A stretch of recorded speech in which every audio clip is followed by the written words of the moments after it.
ಆರಂಭ ಮಾಡೋಣ. ನಾವು ಪಾಪದ ಪಾಲಿಗೆ ಸತ್ತು ನೀತಿವಂತರಾಗಿ ಜೀವಿಸುವಂತೆ ಆತನು ನಮ್ಮ ಪಾಪಗಳನ್ನು ತಾನೇ ತನ್ನ ದೇಹದಲ್ಲಿ ಹೊತ್ತುಕೊಂಡು ಮರಣದ ಕಂಬವನ್ನು ಏರಿದನು. ಆತನ ಬಾಸುಂಡೆಗಳಿಂದ ನಮಗೆ ಗುಣವಾಯಿತು. ನಮ್ಮ ಆರಂಭವು ತಂದೆ, ಮಗ, ಪರಿಶುದ್ಧಾತ್ಮನಾಗಿರುವ ತ್ರಯೈಕ ದೇವರ ನಾಮದಲ್ಲಿ ಉಂಟಾಗಲಿ. ಆಮೇನ್. ಕರ್ತನ ಶ್ರಮ, ಮರಣ, ಪುನರುತ್ಥಾನದ ಈ ಸಾಯಂಕಾಲದ ಆರಾಧನೆಯನ್ನು ನಾವು ಆರಂಭಿಸಲಿಕ್ಕಾಗುವಂತೆ ಹಾಡುವಂಥ ಸಂಗೀತದಲ್ಲಿ 65ನೇ ಸಂಗೀತವನ್ನು ಹಾಡಿಕೊಳ್ಳೋಣ. ಸಂಗೀತ 65, ಚರಣ 1 ಮತ್ತು 2 ಮಾತ್ರ ಹಾಡಿಕೊಳ್ಳೋಣ. 65ನೇ ಸಂಗೀತ.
ಪ್ರಾರ್ಥನೆ ಮಾಡಿಕೊಳ್ಳೋಣ.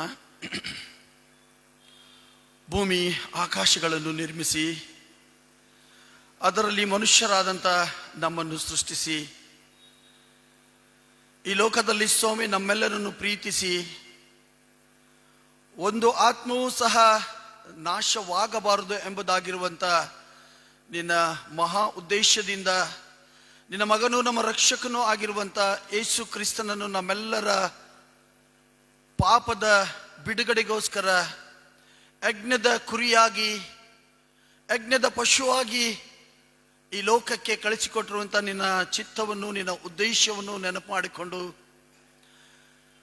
ಲೋಕರಕ್ಷಕನಾಗಿರುವಂಥ ಯೇಸು ಕ್ರಿಸ್ತನು ಅನುಭವಿಸಿರುವಂಥ ಆತನ ಶ್ರಮೆ, ಮರಣ ಮತ್ತು ಪುನರುತ್ಥಾನದ ಧ್ಯಾನಗಳಲ್ಲಿ ಕರ್ತನೆ, ನಿನ್ನ ಮಕ್ಕಳಾದಂಥ ನಾವು ಈ ಸಾಯಂಕಾಲ ಸಮಯದಲ್ಲಿ ಶಿರಗಳನ್ನು ಬಾಗಿದ್ದೇವೆ.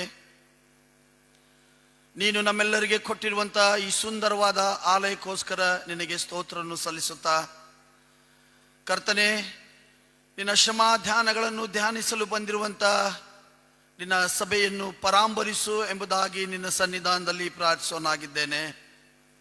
ಕರ್ತನೆ, ಕಳೆದ 42 ದಿವಸಗಳಿಂದ ಕರ್ತನೆ, ನಮ್ಮ ಸಭೆಯಲ್ಲಿ ಅದ್ಭುತಕರವಾದಂಥ ರೀತಿಯಲ್ಲಿ ಕರ್ತ ನಿನ್ನ ಧ್ಯಾನಗಳನ್ನು ಮಾಡುವ ಹಾಗೆ ನಿನ್ನ ಕೃಪೆಯನ್ನು ಕೊಟ್ಟು ನಿನಗೆ ಸ್ತೋತ್ರವನ್ನು ಸಲ್ಲಿಸೋರಾಗಿದ್ದೇವೆ. ಈ ಅಮೂಲ್ಯವಾದಂಥ ದಿನಗಳಲ್ಲಿ ನಿನ್ನ ಮಕ್ಕಳಾದಂಥ ನಮ್ಮನ್ನು ನೀನು ಕರುಣಿಸಿದ್ದಿ, ಕಾಯ್ದಿದ್ದಿ, ಕಾಪಾಡಿದ್ದೀಯಪ್ಪ. ಎಲ್ಲ ಕೇಡು ಗಂಡಾಂತರಗಳಿಂದ ನಮ್ಮನ್ನು, ನಮ್ಮ ಕುಟುಂಬಗಳನ್ನು, ನಮ್ಮ ಸಭೆಯಲ್ಲಿರುವಂಥ ಎಲ್ಲ ಕುಟುಂಬಗಳನ್ನು ಕರ್ತನೆ ನೀನು ರಕ್ಷಿಸಿ ಪಾಲನೆ ಪೋಷಣೆಯೊಂದಿಗೆ ಇಲ್ಲಿಯವರೆಗೂ ನಡೆಸಿರುವುದಕ್ಕೋಸ್ಕರ ನಿನಗೆ ಕೋಟಿ ಸ್ತೋತ್ರವನ್ನು ಸಲ್ಲಿಸೋರಾಗಿದ್ದೇವೆ. ನಿನ್ನ ಶ್ರಮ ಮರಣ ಪುನರುತ್ಥಾನದ ಈ ಪವಿತ್ರವಾದಂಥ ದಿನದಲ್ಲಿ ಕರ್ತನೆ, ಈ ಮಾನಸಾಂತರ ಪಡುವಂಥ ಈ ದಿನದಲ್ಲಿ ನಿನ್ನ ಮಕ್ಕಳಾದಂಥ ನಾವು ಕೇವಲ ರೂಢಿಯೋಪಾದಿಯಲ್ಲಿ ನಿನ್ನ ಆಲಯಕ್ಕೆ ಬಂದು ಸ್ವಾಮಿ, ರೂಢಿಯೋಪಾದಿಯಲ್ಲಿ ಕರ್ತನೆ ನಾವು ಸಂಗೀತ ಕೀರ್ತನೆಗಳು ಹಾಡುವುದಲ್ಲದೆ ವಾಕ್ಯಗಳನ್ನು ಕೇಳಿ ಒಂದು ಕಿವಿಯಿಂದ ಕೇಳಿ ಇನ್ನೊಂದು ಕಿವಿಯಿಂದ ಬಿಡದ ಹಾಗೆ ಕರ್ತನೆ ನಮ್ಮನ್ನು ನಾವು ಪರೀಕ್ಷಿಸಿಕೊಳ್ಳುವ ಹಾಗೆ ನಿನ್ನ ಕೃಪೆಯನ್ನು ಕೊಡು ದೇವರೇ. ಹೌದು ಸ್ವಾಮಿ, ಮಾನಸಾಂತರ ಪಡುವಂಥ ಅಮೂಲ್ಯವಾದಂಥ ದಿನಗಳಲ್ಲಿ ಕರ್ತನೆ ನಮ್ಮೆಲ್ಲ ಕೆಟ್ಟ ನುಡಿ ನಡೆಗಳನ್ನು ಬಿಟ್ಟು ನಿನ್ನ ಸನ್ನಿಧಾನದಲ್ಲಿ ಕರ್ತನೆ ಪಶ್ಚಾತ್ತಾಪದ ಹೃದಯವನ್ನು ಹೊಂದಿ ನಿನ್ನ ಸನ್ನಿಧಾನದಲ್ಲಿ ಬರ್ಲಿಕ್ಕಾಗಂತ ನಿನ್ನ ಕೃಪೆಯನ್ನು ಕೊಡು. ಇಂದಿನ ಈ ಆರಾಧನೆಯಲ್ಲಿ ನಿನ್ನ ಪ್ರಸನ್ನತೆ ಇರಿಸು ಎಂಬುದಾಗಿ ನಿನ್ನಲ್ಲಿ ಅಂಗಲಾಚಿ ಬೇಡವರಾಗಿದ್ದೇವೆ ಸ್ವಾಮಿ. ಬಂದಂಥ ಸಭಿಕರು ಯಾವ ರೀತಿಯಾದಂಥ ಸ್ವಾಮಿ ತಮ್ಮ ದುಃಖವನ್ನು, ತಮ್ಮ ಭಾರವನ್ನು, ತಮ್ಮ ಆಲೋಚನೆಯನ್ನು ನಿನ್ನ ಸನ್ನಿಧಾನದಲ್ಲಿ ತಂದಿದ್ದಿರೋ ದೇವರೇ, ಅದನ್ನು ಬಲ್ಲಂತ ದೇವರಾಗಿದ್ದಿ ಸ್ವಾಮಿ. ನಿನ್ನ ಇಷ್ಟಕ್ಕೆ, ನಿನ್ನ ಯೋಚನೆಗೆ, ನಿನ್ನ ರಾಜ್ಯದ ಐಶ್ವರ್ಯಕ್ಕೆ ತಕ್ಕ ಹಾಗೆ ಅವರೆಲ್ಲ ಕಷ್ಟಗಳನ್ನು ನೀಗಿಸು, ಆಲೋಚನೆಗಳನ್ನು ಸರಾಗಗೊಳಿಸು ಎಂಬುದಾಗಿ ನಿನ್ನಲ್ಲಿ ಬೇಡವರಾಗಿದ್ದೇವೆ ಕರ್ತ ಸ್ವಾಮಿ. ಈ ಆರಾಧನೆಯ ಉದ್ದಕ್ಕೂ ನಿನ್ನ ಪ್ರಸನ್ನತೆ ಇರಲಿ. ಆರಾಧನೆಯ ಆರಂಭವು ಮಧ್ಯವು ಅಂತ್ಯವು ನಿನ್ನ ಅದ್ದುಕೊಂಡು ಕರ್ತನೆ ನೀನು ಮಾತ್ರ ನಮ್ಮಿಂದ ಮಹಿಮೆ ಒಂದು ಎಂಬುದಾಗಿ ನಿನ್ನಲ್ಲಿ ಪ್ರಾರ್ಥಿಸೋರಾಗಿದ್ದೇವೆ ಕರ್ತನೆ. ಕಳೆದ 2-3 ದಿವಸಗಳಿಂದ ಕರ್ತನೆ ಅದ್ಭುತಕರವಾದಂಥ ರೀತಿಯಲ್ಲಿ ಪ್ರಿಯ ಸೇವಕರನ್ನು ನಮ್ಮ ಸಭೆಯಲ್ಲಿ ನೀನು ಉಪಯೋಗಿಸಿದ್ದಿ ದೇವರೇ, ಅದಕ್ಕೋಸ್ಕರ ನಿನಗೆ ಸ್ತೋತ್ರವನ್ನು ಸಲ್ಲಿಸೋರಾಗಿದ್ದೇವೆ. ಅವರ ಮುಖಾಂತರ ಸ್ವಾಮಿ ಯಾವ ರೀತಿಯಾದಂಥ ಆತ್ಮಿಕ ಮನ್ನವನ್ನು ಇಂದಿನ ದಿವಸ ನನಗೂ ನನ್ನ ಸಭೆಗೂ ನೀನು ನೀಡಬೇಕೆಂಬುದಾಗಿದ್ದೀಯೋ ಸ್ವಾಮಿ. ನಿನ್ನ ಆತ್ಮನ ಮೂಲಕ ಅವ್ರನ್ನು ಕರ್ತನೆ ನಿನ್ನ ಪರಿಶುದ್ಧಾತ್ಮನ ಕೃಪೆಯಿಂದ ತುಂಬಿಸಿ ನಡೆಸು ಎಂಬುದಾಗಿ ನಿನ್ನಲ್ಲಿ ಬೇಡೋರಾಗಿದ್ದೇವೆ. ಮಾತನಾಡುವವರವರಾಗದೆ ನಿನ್ನ ಆತ್ಮನ ಮೂಲಕ ನಮ್ಮ ಹೃದಯವೆಂಬ ಹಲಿಗೆಗಳ ಮೇಲೆ ವಾಕ್ಯಗಳು ಬರೆಯಲಿಕ್ಕಾಗುವಂತೆ, ಅವು ಕರ್ತನೆ ಬೀಜದೋಪಾದಿಯಲ್ಲಿ ಕಾರ್ಯವನ್ನು ಮಾಡಲಿಕ್ಕಾಗುವಂತೆ ನಿನ್ನ ಕೃಪೆಯನ್ನು ಕೊಡು ಎಂಬುದಾಗಿ ಬೇಡುತ್ತಾ ಕರ್ತನೆ, ಶಿರೆಗಳನ್ನು ಬಾಗಿರುವಂಥ ನಮ್ಮೆಲ್ಲರನ್ನು ಕರ್ತ ನಿನಗೆ ತಿರುಗಿ ನಿನ್ನ ಕರಗಳಲ್ಲಿ ಕೊಡ್ತಾ ಇದ್ದೇನೆ. ಈ ಆರಾಧನೆಯನ್ನು ಸ್ವಾಮಿ ಆನ್ಲೈನ್ ಮುಖಾಂತರ ಕರ್ತನೆ, ಇನ್ನಿತರ ಕರ್ತನೆ ಮಾಧ್ಯಮದ ಮುಖಾಂತರ ವೀಕ್ಷಿಸುತ್ತಿರುವಂಥ ನಿನ್ನ ಸನ್ನಿಧಾನದಲ್ಲಿ ಕರ್ತನೆ ಬಂದಿರುವಂಥ ಎಲ್ಲ ಮಕ್ಕಳಿಗೋಸ್ಕರ ನಿನ್ನಲ್ಲಿ ಪ್ರಾರ್ಥಿಸುತ್ತಾ ಸ್ವಾಮಿ, ಈ ಆರಾಧನೆಯನ್ನು ಶಿರೆಗಳನ್ನು ಬಾಗಿರುವಂಥ ನಮ್ಮೆಲ್ಲರನ್ನು ಕರ್ತ ನಿನ್ನ ಕರಗಳಲ್ಲಿ ಕೊಟ್ಟು ಯೇಸು ಕ್ರಿಸ್ತನ ಮಧುರವಾದ ನಾಮದಲ್ಲಿ ಪ್ರಾರ್ಥಿಸ್ತೇವೆ, ಬೇಡಿ ಹೊಂದಿದ್ದೇವೆ ನಮ್ಮ ಪ್ರೀತಿಯುಳ್ಳ ತಂದೆ ಆದ ದೇವರೇ, ಆಮೇನ್. ದಯವಿಟ್ಟು ಸಭಿಕರು ಕುಳಿತುಕೊಳ್ಳ್ರಿ. ಈ ಸಮಯದಲ್ಲಿ ನಾವು ವೇದ ಪಾರಾಯಣವನ್ನು ಕೇಳುವುದಕ್ಕಿಂತ ಪೂರ್ವದಲ್ಲಿ ಹಾಡುವಂಥ ಸಂಕೀರ್ತನೆಗಳಲ್ಲಿ 15ನೇ ಸಂಕೀರ್ತನೆಯನ್ನು ಹಾಡಿಕೊಳ್ಳೋಣ. ಸಂಕೀರ್ತನೆ 15, ಜೇನಿನ ರುಚಿಗಿಂತ ಯೇಸು ಸುನಾಮವು ದಿವ್ಯ ಮಧುರವಾದ್ಯ ಎಂಬುದಾಗಿರುವಂಥ ಸಂಕೀರ್ತನೆಯ 2 ಚರಣಗಳನ್ನು ಈ ಸಮಯದಲ್ಲಿ ಹಾಡಿಕೊಳ್ಳೋಣ.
ಲೋಕದ ಮೇಲೆ ಪ್ರೀತಿಯ ತುಂಬಿ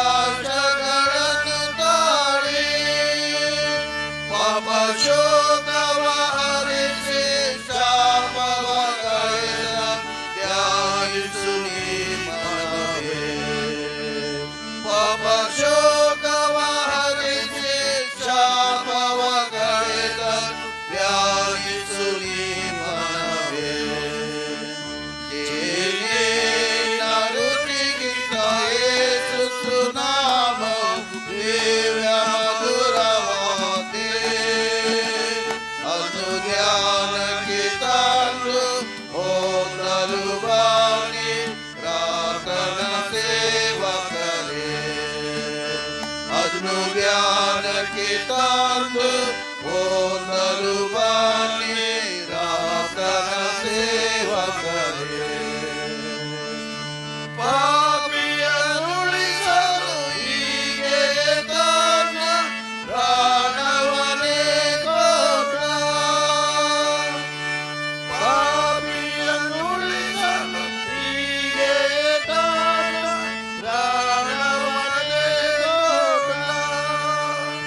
ಶ್ರೀರಭೂಮನ ಕರುಣೆ ಸುಸ್ಥಿರವಾದನು ಬಿಡದೆ ಸೇವಿಸಿರಿ. ಶ್ರೀರಭೂಮನ ಕರುಣೆ ಸುಸ್ಥಿರವಾದನು ಬಿಡದೆ ಸೇವಿಸಿರಿ. ನೀನ ರುಚಿಗಿಂತ ಏನು ಸುನಾಮ ದೇವ ಮಧುರವಾದೆ.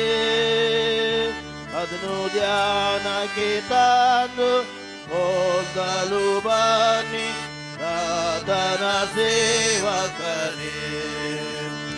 ಅದನ್ನು ಧ್ಯಾನಕ್ಕೆ ತಂದು ಓದಲು ಬನ್ನಿ ರಾಧನ ಸೇವಕರೇ. ಯೇಸು ಕ್ರಿಸ್ತನ ಶ್ರಮೆ, ಮರಣ ಹಾಗೂ ಪುನರುತ್ಥಾನ ಧ್ಯಾನಗಳ 43ನೇ ದಿನದ ಆರಾಧನೆಗೆ ನೇಮಕವಾದ ವೇದ ಪಾಠದ ಭಾಗವು ದಾನಿಯೇಲನ ಪ್ರವಾದನೆಯ ಗ್ರಂಥ 6ನೇ ಅಧ್ಯಾಯ 17ನೇ ವಚನದಿಂದ 24ನೇ ವಚನಗಳು. ದಾನಿಯೇಲನ ಪ್ರವಾದನ ಗ್ರಂಥ 6ನೇ ಅಧ್ಯಾಯ 17ನೇ ವಚನದಿಂದ 24ನೇ ವಚನದವರೆಗೆ ಬರೆದಿರುವ ದೇವರ ವಾಕ್ಯವನ್ನು ಆಲಿಸೋಣ. ಕೂಡಲೇ ಬಂಡೆಯನ್ನು ತಂದು ಗವಿಯ ಬಾಯನ್ನು ಮುಚ್ಚಿದರು. ದಾನಿಯೇಲನ ಗತಿಯು ಬೇರೆಯಾಗದಂತೆ ರಾಜನು ತನ್ನ ಮುದ್ರೆಯಿಂದಲೂ ತನ್ನ ಮುಖಂಡರ ಮುದ್ರೆಯಿಂದಲೂ ಅದಕ್ಕೆ ಮೊಹರು ಮಾಡಿದನು. ಅನಂತರ ರಾಜನು ಅರಮನೆಗೆ ಹೋಗಿ ವಿನೋದ ವಾದ್ಯಗಳನ್ನು ತನ್ನ ಮುಂದೆ ತರಿಸದೆ ಉಪವಾಸವಾಗಿ ರಾತ್ರಿಯನ್ನು ಕಳೆದನು. ಅವನಿಗೆ ನಿದ್ರೆ ತಪ್ಪಿತು. ಮಾರನೆಯ ಬೆಳಿಗ್ಗೆ ರಾಜನು ಉದಯದಲ್ಲೇ ಎದ್ದು ಸಿಂಹಗಳ ಗವಿಯ ಬಳಿಗೆ ತ್ವರೆಯಾಗಿ ಹೋದನು. ದಾನಿಯೇಲನಿದ್ದ ಗವಿಯ ಸಮೀಪಕ್ಕೆ ಬಂದು ಅವನು ದುಃಖ ಧ್ವನಿಯಿಂದ ದಾನಿಯೇಲನನ್ನು ಕೂಗಿ, ದಾನಿಯೇಲನೇ, ಜೀವ ಸ್ವರೂಪನಾದ ದೇವರ ಸೇವಕನೇ, ನೀನು ನಿತ್ಯವೂ ಭಜಿಸುವ ನಿನ್ನ ದೇವರು ನಿನ್ನನ್ನು ಸಿಂಹಗಳಿಂದ ಉದ್ಧರಿಸ ಶಕ್ತನಾದನೋ ಎಂದು ಕೇಳಲು ದಾನಿಯೇಲನು ರಾಜನಿಗೆ, ಅರಸೇ, ಚಿರಂಜೀವಿಯಾಗಿರು. ನನ್ನ ದೇವರು ತನ್ನ ದೂತನನ್ನು ಕಳಿಸಿ ಸಿಂಹಗಳ ಬಾಯಿಗಳನ್ನು ಬಂಧಿಸಿದನು. ಅವುಗಳಿಂದ ನನಗೆ ಯಾವ ಹಾನಿಯೂ ಆಗಲಿಲ್ಲ, ಏಕೆಂದರೆ ಆತನ ದೃಷ್ಟಿಗೆ ನಾನು ನಿರ್ಮಲನಾಗಿ ಕಂಡು ಬಂದೆನು. ರಾಜನಾದ ನಿನಗೂ ಯಾವ ದ್ರೋಹವನ್ನು ಮಾಡಲಿಲ್ಲ ಎಂದು ಹೇಳಿದನು. ಅದನ್ನು ಕೇಳಿ ರಾಜನು ಬಹು ಸಂತೋಷಪಟ್ಟು ದಾನಿಯೇಲನನ್ನು ಗವಿಯೊಳಗಿಂದ ಮೇಲಕ್ಕೆತ್ತಬೇಕೆಂದು ಅಪ್ಪಣೆ ಮಾಡಲು ಅವನನ್ನು ಅಲ್ಲಿಂದ ಮೇಲಕ್ಕೆತ್ತಿದರು. ಅವನು ತನ್ನ ದೇವರಲ್ಲಿ ಭರವಸವಿಟ್ಟ ಕಾರಣ ಅವನಿಗೆ ಯಾವ ಹಾನಿಯೂ ಆಗಲಿಲ್ಲ. ಅನಂತರ ರಾಜನು ಆಜ್ಞಾಪಿಸಲು ದಾನಿಯೇಲನ ಮೇಲೆ ದೂರು ಹೊರಿಸಿದವರನ್ನು ತಂದು ಅವರನ್ನು ಅವರ ಹೆಂಡತಿ ಮಕ್ಕಳನ್ನು ಸಿಂಹಗಳ ಗವಿಯಲ್ಲಿ ಹಾಕಿಬಿಟ್ಟರು. ಅವರು ಗವಿಯ ಅಡಿಯನ್ನು ಮುಟ್ಟುವುದರೊಳಗೆ ಸಿಂಹಗಳು ಅವರ ಮೇಲೆ ಹಾರಿ ಅವರ ಎಲ್ಲ ಎಲುಬುಗಳನ್ನು ಚೂರು ಚೂರು ಮಾಡಿದವು ಎಂಬುದೇ.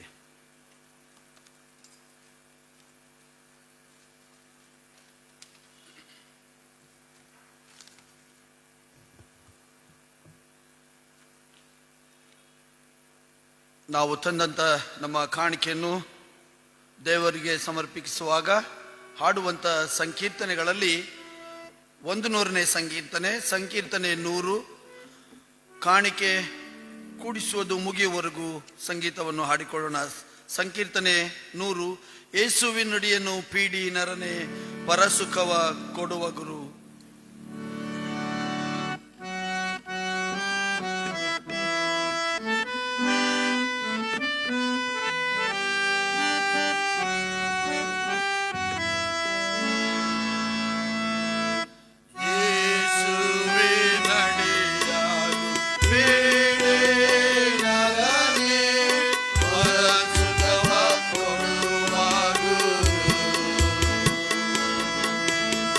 Yeah.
ಪ್ರಾರ್ಥನೆ ಮಾಡೋಣ.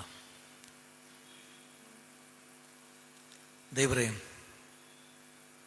ಎಲ್ಲ ಒಳ್ಳೆ ದಾನಗಳಿಗೆ, ಎಲ್ಲ ಕೃಪೆಗಳಿಗೆ ಮೂಲನೇ ನೀನು ನಮಗೆ ಕಾಲ ಕಾಲಕ್ಕೆ ಬೇಕಾದನ್ನು ದಯಪಾಲಿಸುವಾತನಾಗಿದ್ದಿ. ನಾವು ಹೊಂದಿದ್ದೆಲ್ಲವೂ ನಿನ್ನದೇ. ನೀ ನಮಗೆ ಕೊಡದ ಹೊರತು ನಮ್ಮಲ್ಲಿ ಏನೂ ಇಲ್ಲ. ಕರ್ತನೆ, ಈ ಸಮಯದಲ್ಲಿ ನಿನ್ನ ಎಲ್ಲ ಉಪಕಾರಗಳನ್ನು ಸ್ಮರಿಸಿ ನೀನು ಕೊಟ್ಟದರಲ್ಲಿ ಸ್ವಲ್ಪವನ್ನು ನಿನ್ನ ಸೇವೆಗೆ ಎಂದು ಕೊಟ್ಟಿದ್ದೇವೆ. ಈ ಕಾಣಿಕೆಗಳನ್ನು ಆಶೀರ್ವದಿಸು, ಈ ಕಾಣಿಕೆಗಳನ್ನು ಪಾವನ ಮಾಡು. ಈ ಕಾಣಿಕೆಗಳು ಯೋಗ್ಯವಾದ ರೀತಿಯಲ್ಲಿ ನಿನ್ನ ಕೈಗಳಲ್ಲಿ ಉಪಯೋಗಿಸಲ್ಪಡಲಿ ಸ್ವಾಮಿ. ಅಂದು ನೀನು ಆ ಬಡ ವಿಧವೆಯ ಕಾಣಿಕೆಯನ್ನು ಮೆಚ್ಚಿದೆ. ಯಾಕಂದರೆ ನೀನು ನಮ್ಮ ಕಾಣಿಕೆಯ ಪ್ರಮಾಣವನ್ನು ನೋಡುವಾತನಲ್ಲ, ಬದಲಾಗಿ ನಾವು ಕಾಣಿಕೆಗಳನ್ನು ಹೇಗೆ ಕೊಡ್ತಾ ಇದ್ದೇವೆ, ಹೇಗೆ ಕೊಟ್ಟಿದ್ದೇವೆ ಎಂಬುದನ್ನು ನೋಡುವಂಥ ಕರ್ತನು. ಹೌದು ಸ್ವಾಮಿ, ಲೋಕದ ದೃಷ್ಟಿಯಲ್ಲಿ ನಾವು ಕೊಟ್ಟಂಥ ಈ ಅಲ್ಪ ಕಾಣಿಕೆ ಅಷ್ಟೊಂದು ಬೆಲೆ ಬಾಳಲಿಕ್ಕಿಲ್ಲ. ಆದರೆ ನಾವು ಮನಪೂರ್ವಕವಾಗಿ ಕೊಟ್ಟ ಕಾಣಿಕೆಯನ್ನು ನೀನು ಸ್ವೀಕರಿಸುತ್ತಿ ಮತ್ತು ನೀನು ಅದಕ್ಕೆ ಮಹಿಮೆಯನ್ನು ತರುತ್ತಿ ಎಂಬುದನ್ನು ಬಲ್ಲುತ್ತೇವೆ. ಈಗಲೂ ಸ್ವಾಮಿ, ಈಗ ನಾವು ಅರ್ಪಿಸಿದ ಕಾಣಿಕೆಯನ್ನು ನಿನ್ನ ಕೈಗೆ ಒಪ್ಪಿಸಿಕೊಟ್ಟಿದ್ದೇವೆ. ಅದನ್ನು ಆಶೀರ್ವದಿಸು, ನಿನ್ನ ಮಹಿಮೆಗಾಗಿ ಉಪಯೋಗಿಸು. ಯೇಸುವಿನ ಹೆಸರಿನಲ್ಲಿ ಬೇಡಿಕೊಳ್ಳುತ್ತೇವೆ ಸ್ವಾಮಿ, ಆಮೇನ್. ಪ್ರೀತಿಯಾದ ದೇವಜನರೇ, ನಾವು ವಾಕ್ಯ ಸಂದೇಶಕ್ಕೆ ಹೋಗೋಕ್ಕಿಂತ ಪೂರ್ವದಲ್ಲಿ ಸೇವಕರ ಜೊತೆ ಕೆಲವು ಸಮಯ ನಾವು ತಂದೆಯಾದ ದೇವರನ್ನು ಆರಾಧಿಸೋಣ, ದೇವರನ್ನು ಸ್ತುತಿಸೋಣ. ನಾವು ಹಾಡಿರುವಂಥ ರಾಗಗಳು ನಮ್ಮ ಟಿ ವಿ ಸ್ಕ್ರೀನ್ ಮೇಲೆ ಮೂಡಿಬರುತ್ತವೆ. ದಯವಿಟ್ಟು ಒಂದಾದ ನಂತರ ಒಂದು ರಾಗಗಳನ್ನು ನಾವು ಹಾಡುತ್ತಾ ದೇವರನ್ನು ಸೇವಕರ ಜೊತೆಗೆ ಸ್ತುತಿಸೋಣ, ಕೊಂಡಾಡೋಣ. ನಿಂತ್ಕೊಂಡೇ ಹಾಡಬೇಕಂತೇನಿಲ್ಲ. ಒಂದು ವೇಳೆ ಯಾರಿಗಾದರೂ ನಿಲ್ಲಲಿಕ್ಕೆ ಕಷ್ಟ ಆಗೋದಾದರೆ ದಯವಿಟ್ಟು ನೀವು ಕೂತ್ಕೊಳ್ಬೋದು. ನನ್ನ ಯೇಸು ನನಗೆ ಉತ್ತಮ, ಆತನೆಂದಿಗೂ ಬದಲಾಗದು.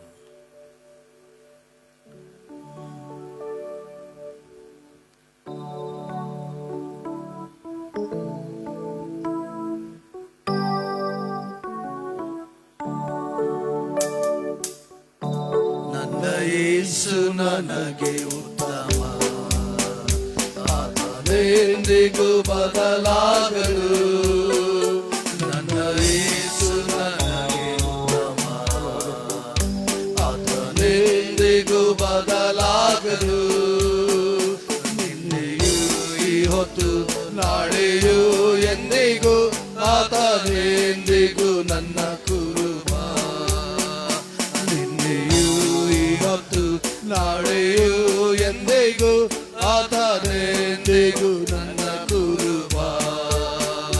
ಕಲ್ವರಿ ಬೆಟ್ಟದ ತುದಿಯೋ ಮುಳ್ಳಿನ ಕಿರೀಟ ಧರಿಸಿ, ಕಲ್ವರಿ ಬೆಟ್ಟದ ತುದಿಯೋ ಮುಳ್ಳಿನ ಕಿರೀಟ ಧರಿಸಿ, ನನ್ನ ಪಾಪದ ಭಾರವ ನೀಗಿಸಿದ ಹೊಸ ಜೀವವ ಕೊಟ್ಟವನೇ.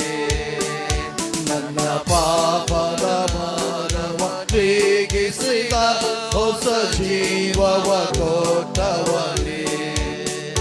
ನನ್ನ ಯೇಸು ನನಗೆ ಉತ್ತಮ, ಆತನೆಂದಿಗೂ ಬದಲಾಗದು.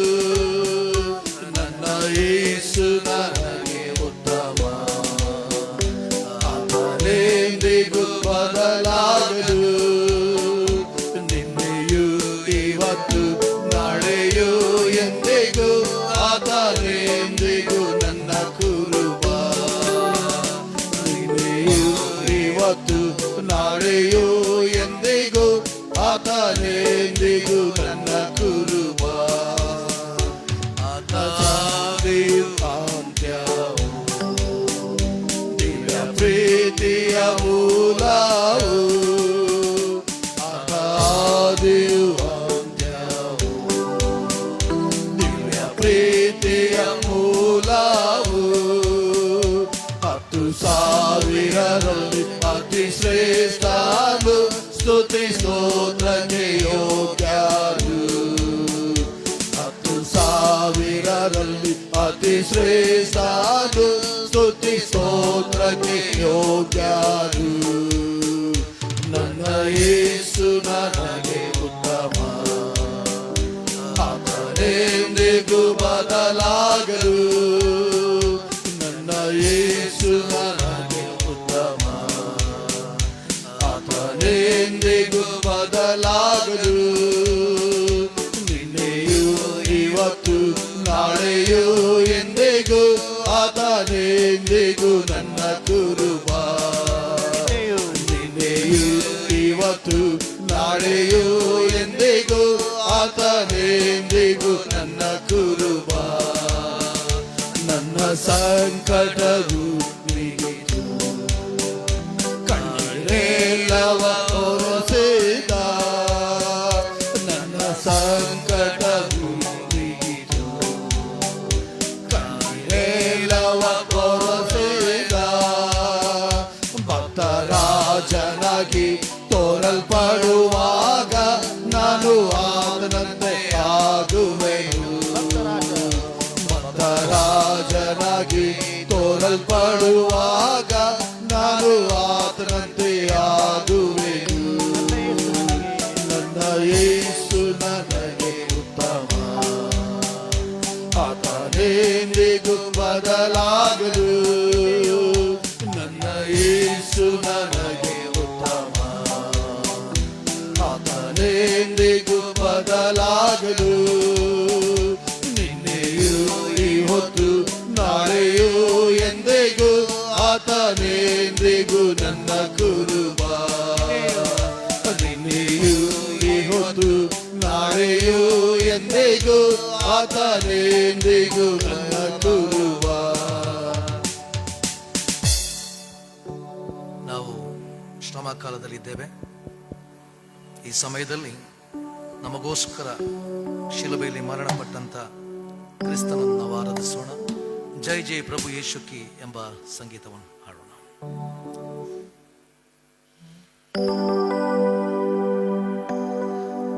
जय जय प्रभु यीशु की, जय जय प्रभु यीशु की, हालेलुया. हमको बचाने आया जगत में, उसकी स्तुति करो.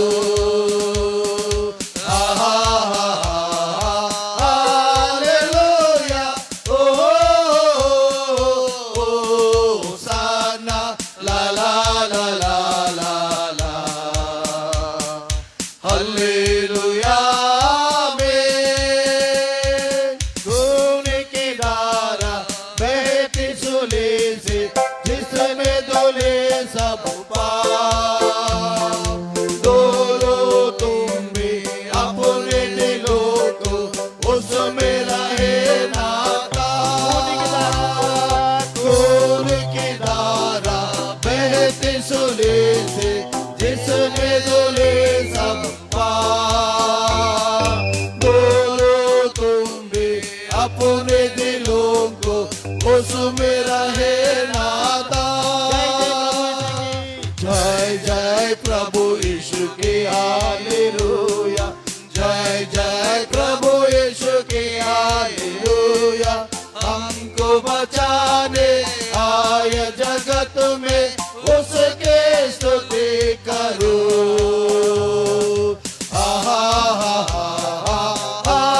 हालेलुया. ओ हो साना ला ला ला ला ला ला. हालेलुया में ग्रहण करो तुम आज यीशु के खोल के बहते नाम. उसको बना लो जीवन हारा, नया लगा लो पार. ग्रहण करो तुम आज यीशु के खोल के बहते नाम. उसको बना लो जीवन हारा, नया लगा लो पार. जय जय प्रभु यीशु की, हालेलुया. जय जय प्रभु यीशु की हालेलुया। हमको बचाने आए जगत में, उसकी स्तुति करो।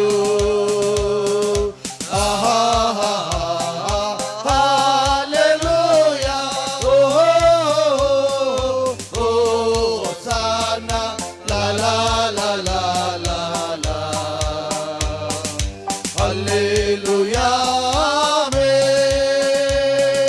वापस आता मेरा प्रभु जी, ले जाएगा साथ।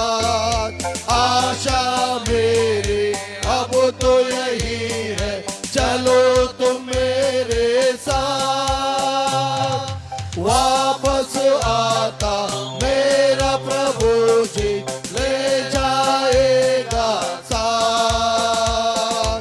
आशा मेरी अब तो यही है, चलो तुम मेरे साथ। जय जय प्रभु यीशु की हालेलुया। जय जय प्रभु यीशु की हालेलुया। हमको बचाने आया जगत में, उसके स्तुति करो।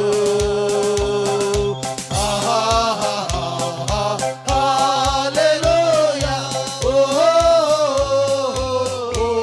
होसाना, ला ला ला ला ला ला। हालेलुया में, हालेलुया में। ದೃಷ್ಟಿಸು ಈ ಕ್ಷಣವೇ ಕಲ್ವಾರಿಯ.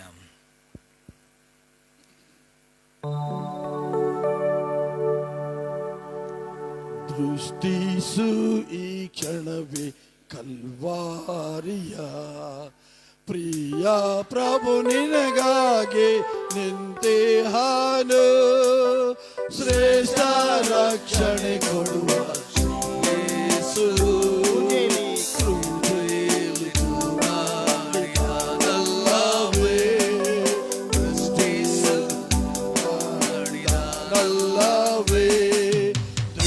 ಮಾನವರೆಷ್ಟು ಕೆಟ್ಟು ಹೋದರು, ಮರಣ ಉಳುವೆಂದು ಅವರರಿಯಾರು. ಮಾನವರೆಷ್ಟು ಕೆಟ್ಟು ಹೋದರು, ಮರಣ ಉಳುವೆಂದು ಅವರರಿಯಾರು. ಮರಣವು ನಿತ್ಯದ ಶಾಪವೆಂದು, ನರಕ ಉಂಟೆಂದು ಅವರರಿಯಾರು. ಮರಣವು ನಿತ್ಯದ ಶಾಪವೆಂದು, ನರಕ ಉಂಟೆಂದು ಅವರರಿಯಾರು. ಸೃಷ್ಟಿಸು ಈ ಕ್ಷಣವೇ ಕಲ್ವಾರಿಯ. ಪ್ರಿಯ ಪ್ರಭು ನಿನಗಾಗಿ ನಿಂತೆ ಹಾನು, ಶ್ರೇಷ್ಠ ರಕ್ಷಣೆ ಕೊಡುವ ಯೇಸು.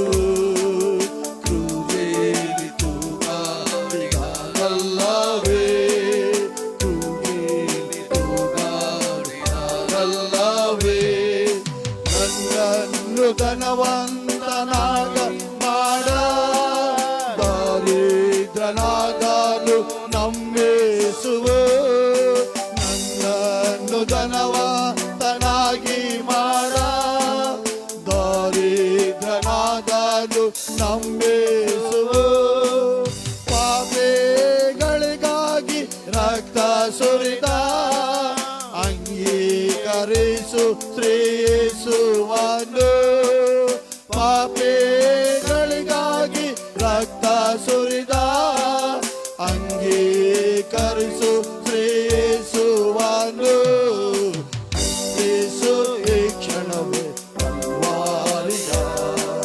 ಪ್ರಿಯ ಪ್ರಭು ನಿನಗಾಗಿ ನಿಂತೆ ಹಾನು, ಶ್ರೇಷ್ಠ ರಕ್ಷಣೆ ಕೊಡುವ ಯೇಸು. ಕ್ರೂಜೇಲಿ ತೂಗಾಡಿದರಲ್ಲವೇ, ಕ್ರೂಜೇಲಿ ತೂಗಾಡಿದರಲ್ಲವೇ.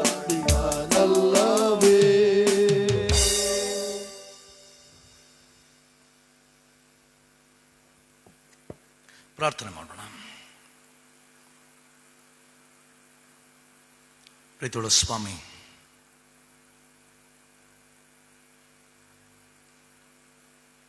ನೀನು ನಮ್ಮ ಮಧ್ಯೆ ಇರುವುದಕ್ಕಾಗಿ ನಿನಗೆ ಸ್ತೋತ್ರ. ಹೌದು ಸ್ವಾಮಿ, ನಾವು ನಿನ್ನ ಪ್ರಸನ್ನತೆಯನ್ನು ಅನುಭವಿಸ್ತಾ ಇದ್ದೇವೆ. ನೀನು ನಮ್ಮನ್ನು ಪ್ರತಿಕ್ಷಣ ಕೈ ಹಿಡಿದು ನಡೆಸುವುದಕ್ಕಾಗಿಯೂ ನಿನ್ನ ವಾಕ್ಯದ ಮೂಲಕ ಬಲಪಡಿಸುವುದಕ್ಕಾಗಿಯೂ ನಿನಗೆ ಸ್ತೋತ್ರ. ಅಂದು ಶಿಷ್ಯರು ಕೇಳಿದ ಮಾತು, ಸ್ವಾಮಿ, ನಾವು ನಿನ್ನನ್ನು ಬಿಟ್ಟು ಇನ್ನಾರ ಬಳಿಗೆ ಹೋಗೋಣ. ಹೌದು ಸ್ವಾಮಿ, ನಾವು ನಿನ್ನನ್ನು ಬಿಟ್ಟು ಎಲ್ಲಿ ಹೋಗಲಿ ಸ್ವಾಮಿ. ನಾವು ಎಲ್ಲೇ ಹೋದರೂ ನಿನ್ನ ಬಳಿಗೆ ಬರುತ್ತೇವೆ, ಯಾಕೆಂದರೆ ನಿನ್ನಲ್ಲಿ ನಿತ್ಯ ಜೀವದ ವಾಕ್ಯಗಳುಂಟು. ಈಗ ನಿತ್ಯ ಜೀವದ ವಾಕ್ಯಗಳು ನಮಗೆ ದಯಪಾಲಿಸು. ನೀನು ಕೊಡುವ ವಾಕ್ಯಗಳು ನಮಗೆ ನಮ್ಮ ಜೀವನದಲ್ಲಿ ಸರಿಯಾದ ಪಥದಲ್ಲಿ ಹೋಗಲಿಕ್ಕೆ ಸಹಾಯ ಮಾಡಲಿ. ನಮ್ಮ ಜೀವನದಲ್ಲಿ ಸರಿಯಾದ ನಿರ್ಧಾರಗಳನ್ನು ತೆಗೆದುಕೊಳ್ಳಕ್ಕೆ ಸಹಾಯ ಮಾಡಲಿ. ನಾವು ಯಾವತ್ತೂ ಕೂಡ ಸಂಶಯಗಳಲ್ಲಿರದೆ ನಿಜವಾಗಲೂ ಕೂಡ ನಾವು ತೆಗೆದುಕೊಳ್ಳುವ ನಿರ್ಧಾರಗಳು ಆತ್ಮವಿಶ್ವಾಸದ ನಿರ್ಧಾರಗಳಾಗುವಂತೆ ಸಹಾಯ ಮಾಡು. ನೀನು ನಮ್ಮ ಜೊತೆಯಲ್ಲಿ ಇದ್ದಿ ಮತ್ತು ನಮ್ಮ ಎಲ್ಲ ನಿರ್ಧಾರಗಳಲ್ಲಿ ನಿನ್ನ ಆಶೀರ್ವಾದವನ್ನು ಕೊಡುತ್ತಿ ಎಂಬ ವಿಶ್ವಾಸದಲ್ಲಿ ಮುಂದೆ ಹೋಗುವ ಕೃಪೆಗೆ ನಡೆಸು. ಮತ್ತು ಇವತ್ತು ಮತ್ತೊಂದು ಆವರ್ತಿ ನಿನ್ನ ವಾಕ್ಯದ ಮೂಲಕ ನಮ್ಮೊಟ್ಟಿಗೆ ಮಾತಾಡು. ನಿನ್ನ ವಾಕ್ಯಕ್ಕಾಗಿ ಎದುರು ನೋಡುತ್ತೇವೆ ಸ್ವಾಮಿ. ಯೇಸುವಿನ ಹೆಸರಲ್ಲಿ ಬೇಡಿಕೊಳ್ಳುತ್ತೇವೆ, ಆಮೆನ್.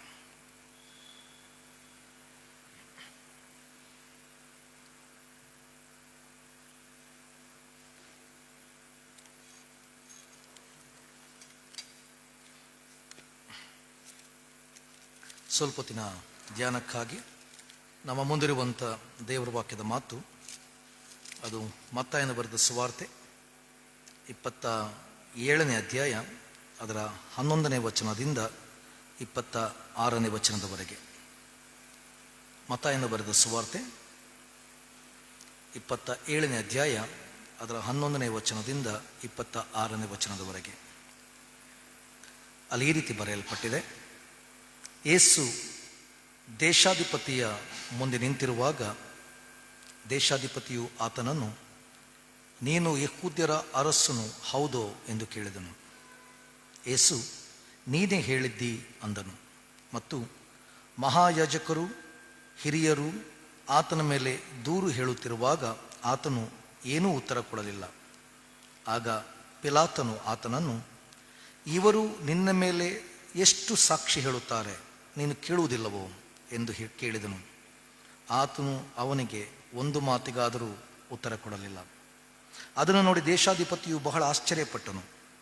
ಆದರೆ ಆ ಹಬ್ಬದಲ್ಲಿ ಜನರು ಅಪೇಕ್ಷಿಸುವ ಸೆರೆಯವನನ್ನು ಅವರಿಗೆ ಬಿಟ್ಟು ಕೊಡುವುದು ದೇಶಾಧಿಪತಿಯ ಪದ್ಧತಿಯಾಗಿತ್ತು. ಆ ಕಾಲದಲ್ಲಿ ಬರಬ್ಬನೆಂಬ ಪ್ರಸಿದ್ಧನಾದ ಒಬ್ಬ ಸೆರೆಯವನು ಸಿಕ್ಕಿಬಿದ್ದನು.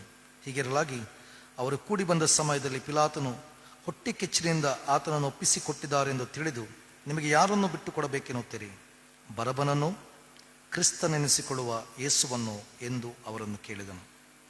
ಇದಲ್ಲದೆ ಅವನು ನ್ಯಾಯಾಸನದಲ್ಲಿ ಕೂತಿರುವಾಗ ಅವನ ಹೆಂಡತಿಯು, ನೀನು ಆ ಸತ್ಪುರುಷನ ಗೊಡವೆಗೆ ಹೋಗಬೇಡ, ಅವನ ದೆಸೆಯಿಂದ ಈ ಹೊತ್ತು ಕನಸಿನಲ್ಲಿ ಬಹಳ ತೊಂದರೆ ಪಟ್ಟೆನು ಎಂದು ಅವನ ಬಳಿಗೆ ಹೇಳಿ ಕಳುಹಿಸಿದಳು. ಅತ್ತಲಾಗಿ ಮಹಾಯಾಜಕರು ಹಿರಿಯರು ಬರಬ್ಬನನ್ನು ಬಿಟ್ಟುಕೊಡಬೇಕೆಂದು ಬೇಡಿಕೊಳ್ಳುವ ಹಾಗೂ ಯೇಸುವನ್ನು ನಾಶಗೊಳಿಸುವ ಹಾಗೂ ಜನರನ್ನು ಒಡಂಬಡಿಸಿದರು. ಅದಕ್ಕೆ ದೇಶಾಧಿಪತಿಯು ಅವರನ್ನು, ಈ ಇಬ್ಬರಲ್ಲಿ ಯಾರು ನಿಮಗೆ ಬಿಟ್ಟು ಕೊಡಬೇಕೆನ್ನುತ್ತೀರಿ ಎಂದು ಕೇಳಲು ಬರಬ್ಬನನು ಅಂದರು.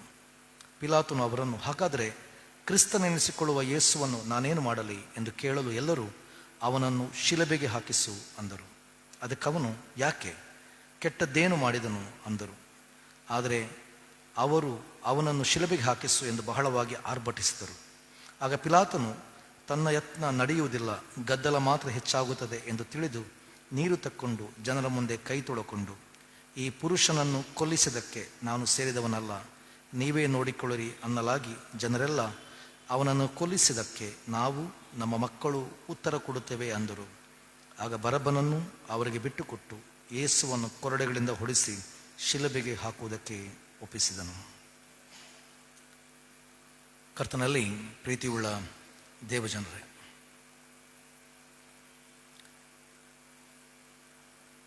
ಇವತ್ತಿನ ಈ ಭಾಗದಲ್ಲಿ ನಮಗೆ ಕೆಲವೊಂದು ವ್ಯಕ್ತಿಗಳು ಸಿಗ್ತಾರೆ.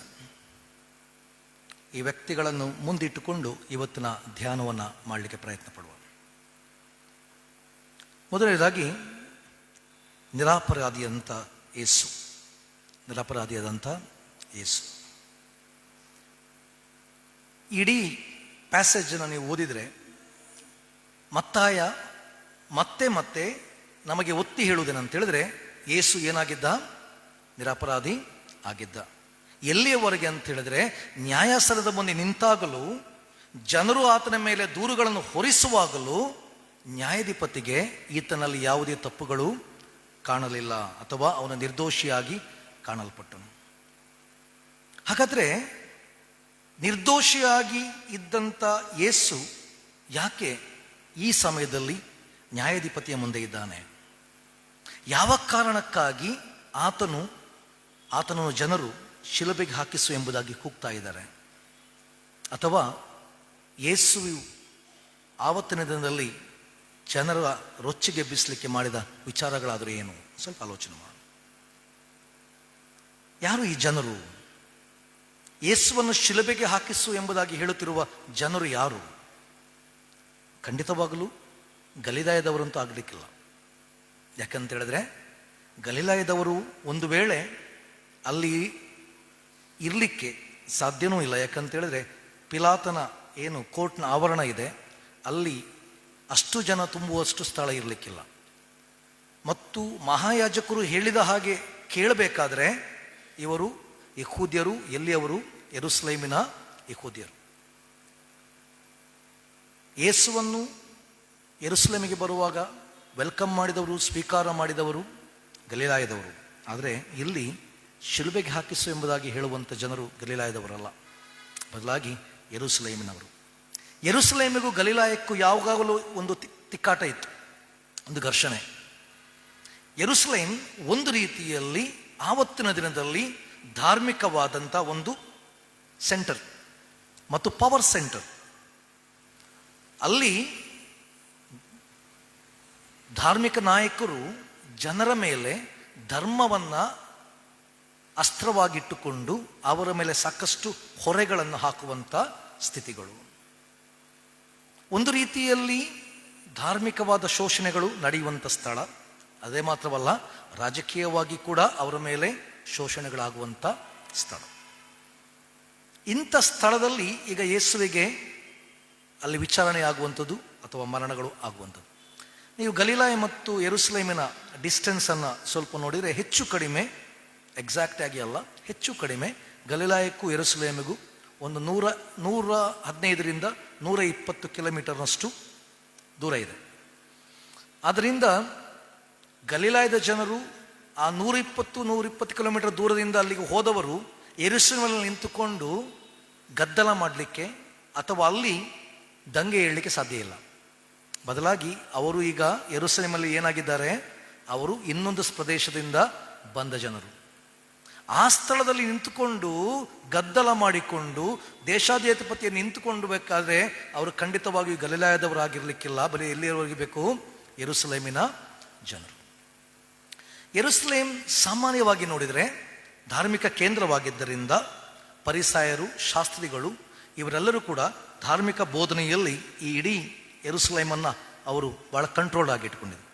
ನಾನು ನಿಮಗೆ ಲಾಸ್ಟ್ ಟೈಮ್ ಹೇಳಿದ ಹಾಗೆ ಒಂದು ಡೈನಸ್ಟಿ ಬಹಳ ಪ್ರಾಮುಖ್ಯವಾಗಿ ಈ ದೇವಾಲಯವನ್ನು ಒಂದು ಧಾರ್ಮಿಕ ಮತ್ತು ರಾಜಕೀಯವನ್ನು ಒಳಗೊಂಡಂಥ ಕೇಂದ್ರವನ್ನಾಗಿ ಮಾಡಿತು. ಯಾವ ಸ್ಥಳ ಆರಾಧನೆಗೋಸ್ಕರ ನೇಮಿಸಲ್ಪಟ್ಟಿದೆಯೋ ಆ ಸ್ಥಳ ರಾಜಕೀಯದ ಕೇಂದ್ರವಾಗಿ ಮಾರ್ಪಡುವುದನ್ನು ನಾವು ನೋಡ್ತೇವೆ. ಈಗ ನೀವು ಈ ಪ್ಯಾಸೇಜನ್ನು ಕೂಡ ನೋಡಿದರೆ ಜನರನ್ನ ಯೇಸುವಿನ ವಿರುದ್ಧ ಎತ್ತಿ ಕಟ್ಟುತ್ತಿರುವವರು ಯಾರು? ಮಹಾಯಾಜಕರು, ಧಾರ್ಮಿಕ ನಾಯಕರು. ಯಾವ ನಾಯಕರು? ನಿಜವಾಗ್ಲೂ ಕೂಡ ಅವರು ಜನರನ್ನ ನ್ಯಾಯದ ಕಡೆಗೆ ನಡೆಸಬೇಕಾಗಿದ್ದ ನಾಯಕರು, ಜನರನ್ನು ಸರಿಯಾದ ಮಾರ್ಗದ ಕಡೆಗೆ ನಡೆಸಬೇಕಾದ ನಾಯಕರು ಈಗ ಜನರನ್ನ ಎಲ್ಲಿಗೆ ನಡೆಸ್ತಾ ಇದ್ದಾರೆ? ತಪ್ಪಾದ ಹಾದಿಗೆ ನಡೆಸುವಂಥದ್ದು, ಅಥವಾ ತಮ್ಮ ಕಾರ್ಯವನ್ನು ನಡೆಸುವುದಕ್ಕೋಸ್ಕರ ಸಾಮಾನ್ಯ ಜನರನ್ನು ಎತ್ತಿ ಕಟ್ಟಿ ಅವರನ್ನು ಮುಂದಕ್ಕೆ ಬಿಡುವಂಥ ಸ್ಥಿತಿಯನ್ನು ನಾವು ನೋಡ್ತೇವೆ. ಈ ಸ್ಥಿತಿಗಳು ಇವತ್ತು ಕೂಡ ಇದೆ. ಇವತ್ತು ನಮ್ಮ ಸಮಾಜ ಇಂಥದೇ ಪರಿಸ್ಥಿತಿಗಳನ್ನು ಒಳಗೊಂಡಂಥ ಸಮಾಜ. ಇತ್ತೀಚೆಗೆ ಒಬ್ಬರ ವಾಟ್ಸಪ್ ಸ್ಟೇಟಸ್ ನೋಡಿದೆ, ಭಾಳ ಚೆನ್ನಾಗಿತ್ತು. ಅದರಲ್ಲಿ ಒಂದು ಗಿಳಿ ಪಂಜರದ ಒಳಗಿತ್ತು ಮತ್ತು ಒಂದು ಕಾಗೆ ಹೊರಗೆ ಕೂತಿತ್ತು. ಕಾಗೆ ಗಿಳಿ ಹತ್ರ ಕೇಳಿತು, ನೀನು ಯಾಕೆ ಪಂಜರದ ಒಳಗಿದ್ದಿ, ಅಥವಾ ನಿನ್ನನ್ನು ಯಾಕೆ ಪಂಜರದೊಳಗೆ ಇಟ್ಟಿದ್ದಾರೆ ಎಂಬುದಾಗಿ ಕೇಳುವಾಗ ಗಿಳಿ ಹೇಳಿತು, ನಾನು ಮಾತಾಡ್ತೇನೆ. ಯಾಕೆ ನಾನ್ಯಾಕೆ ಪಂಜರದೊಳಗಿದ್ದೇನೆ, ನಾನು ಮಾತಾಡ್ತೇನೆ.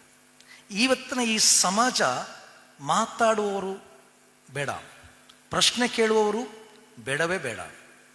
ಇವತ್ತಿನ ಈ ಸಮಾಜಕ್ಕೆ ಬೇಕಾದದ್ದು ಯಾರಂತ ಹೇಳಿದರೆ, ಜನರು ಹೇಳಿದನ್ನು ಅಥವಾ ಅಧಿಕಾರಿಗಳು ಹೇಳಿದನ್ನು ಕಣ್ಣು ಮುಚ್ಚಿ ಪಾಲಿಸಿಕೊಂಡು ಹೋಗುವ ಜನರು ಇವತ್ತು ಬೇಕು.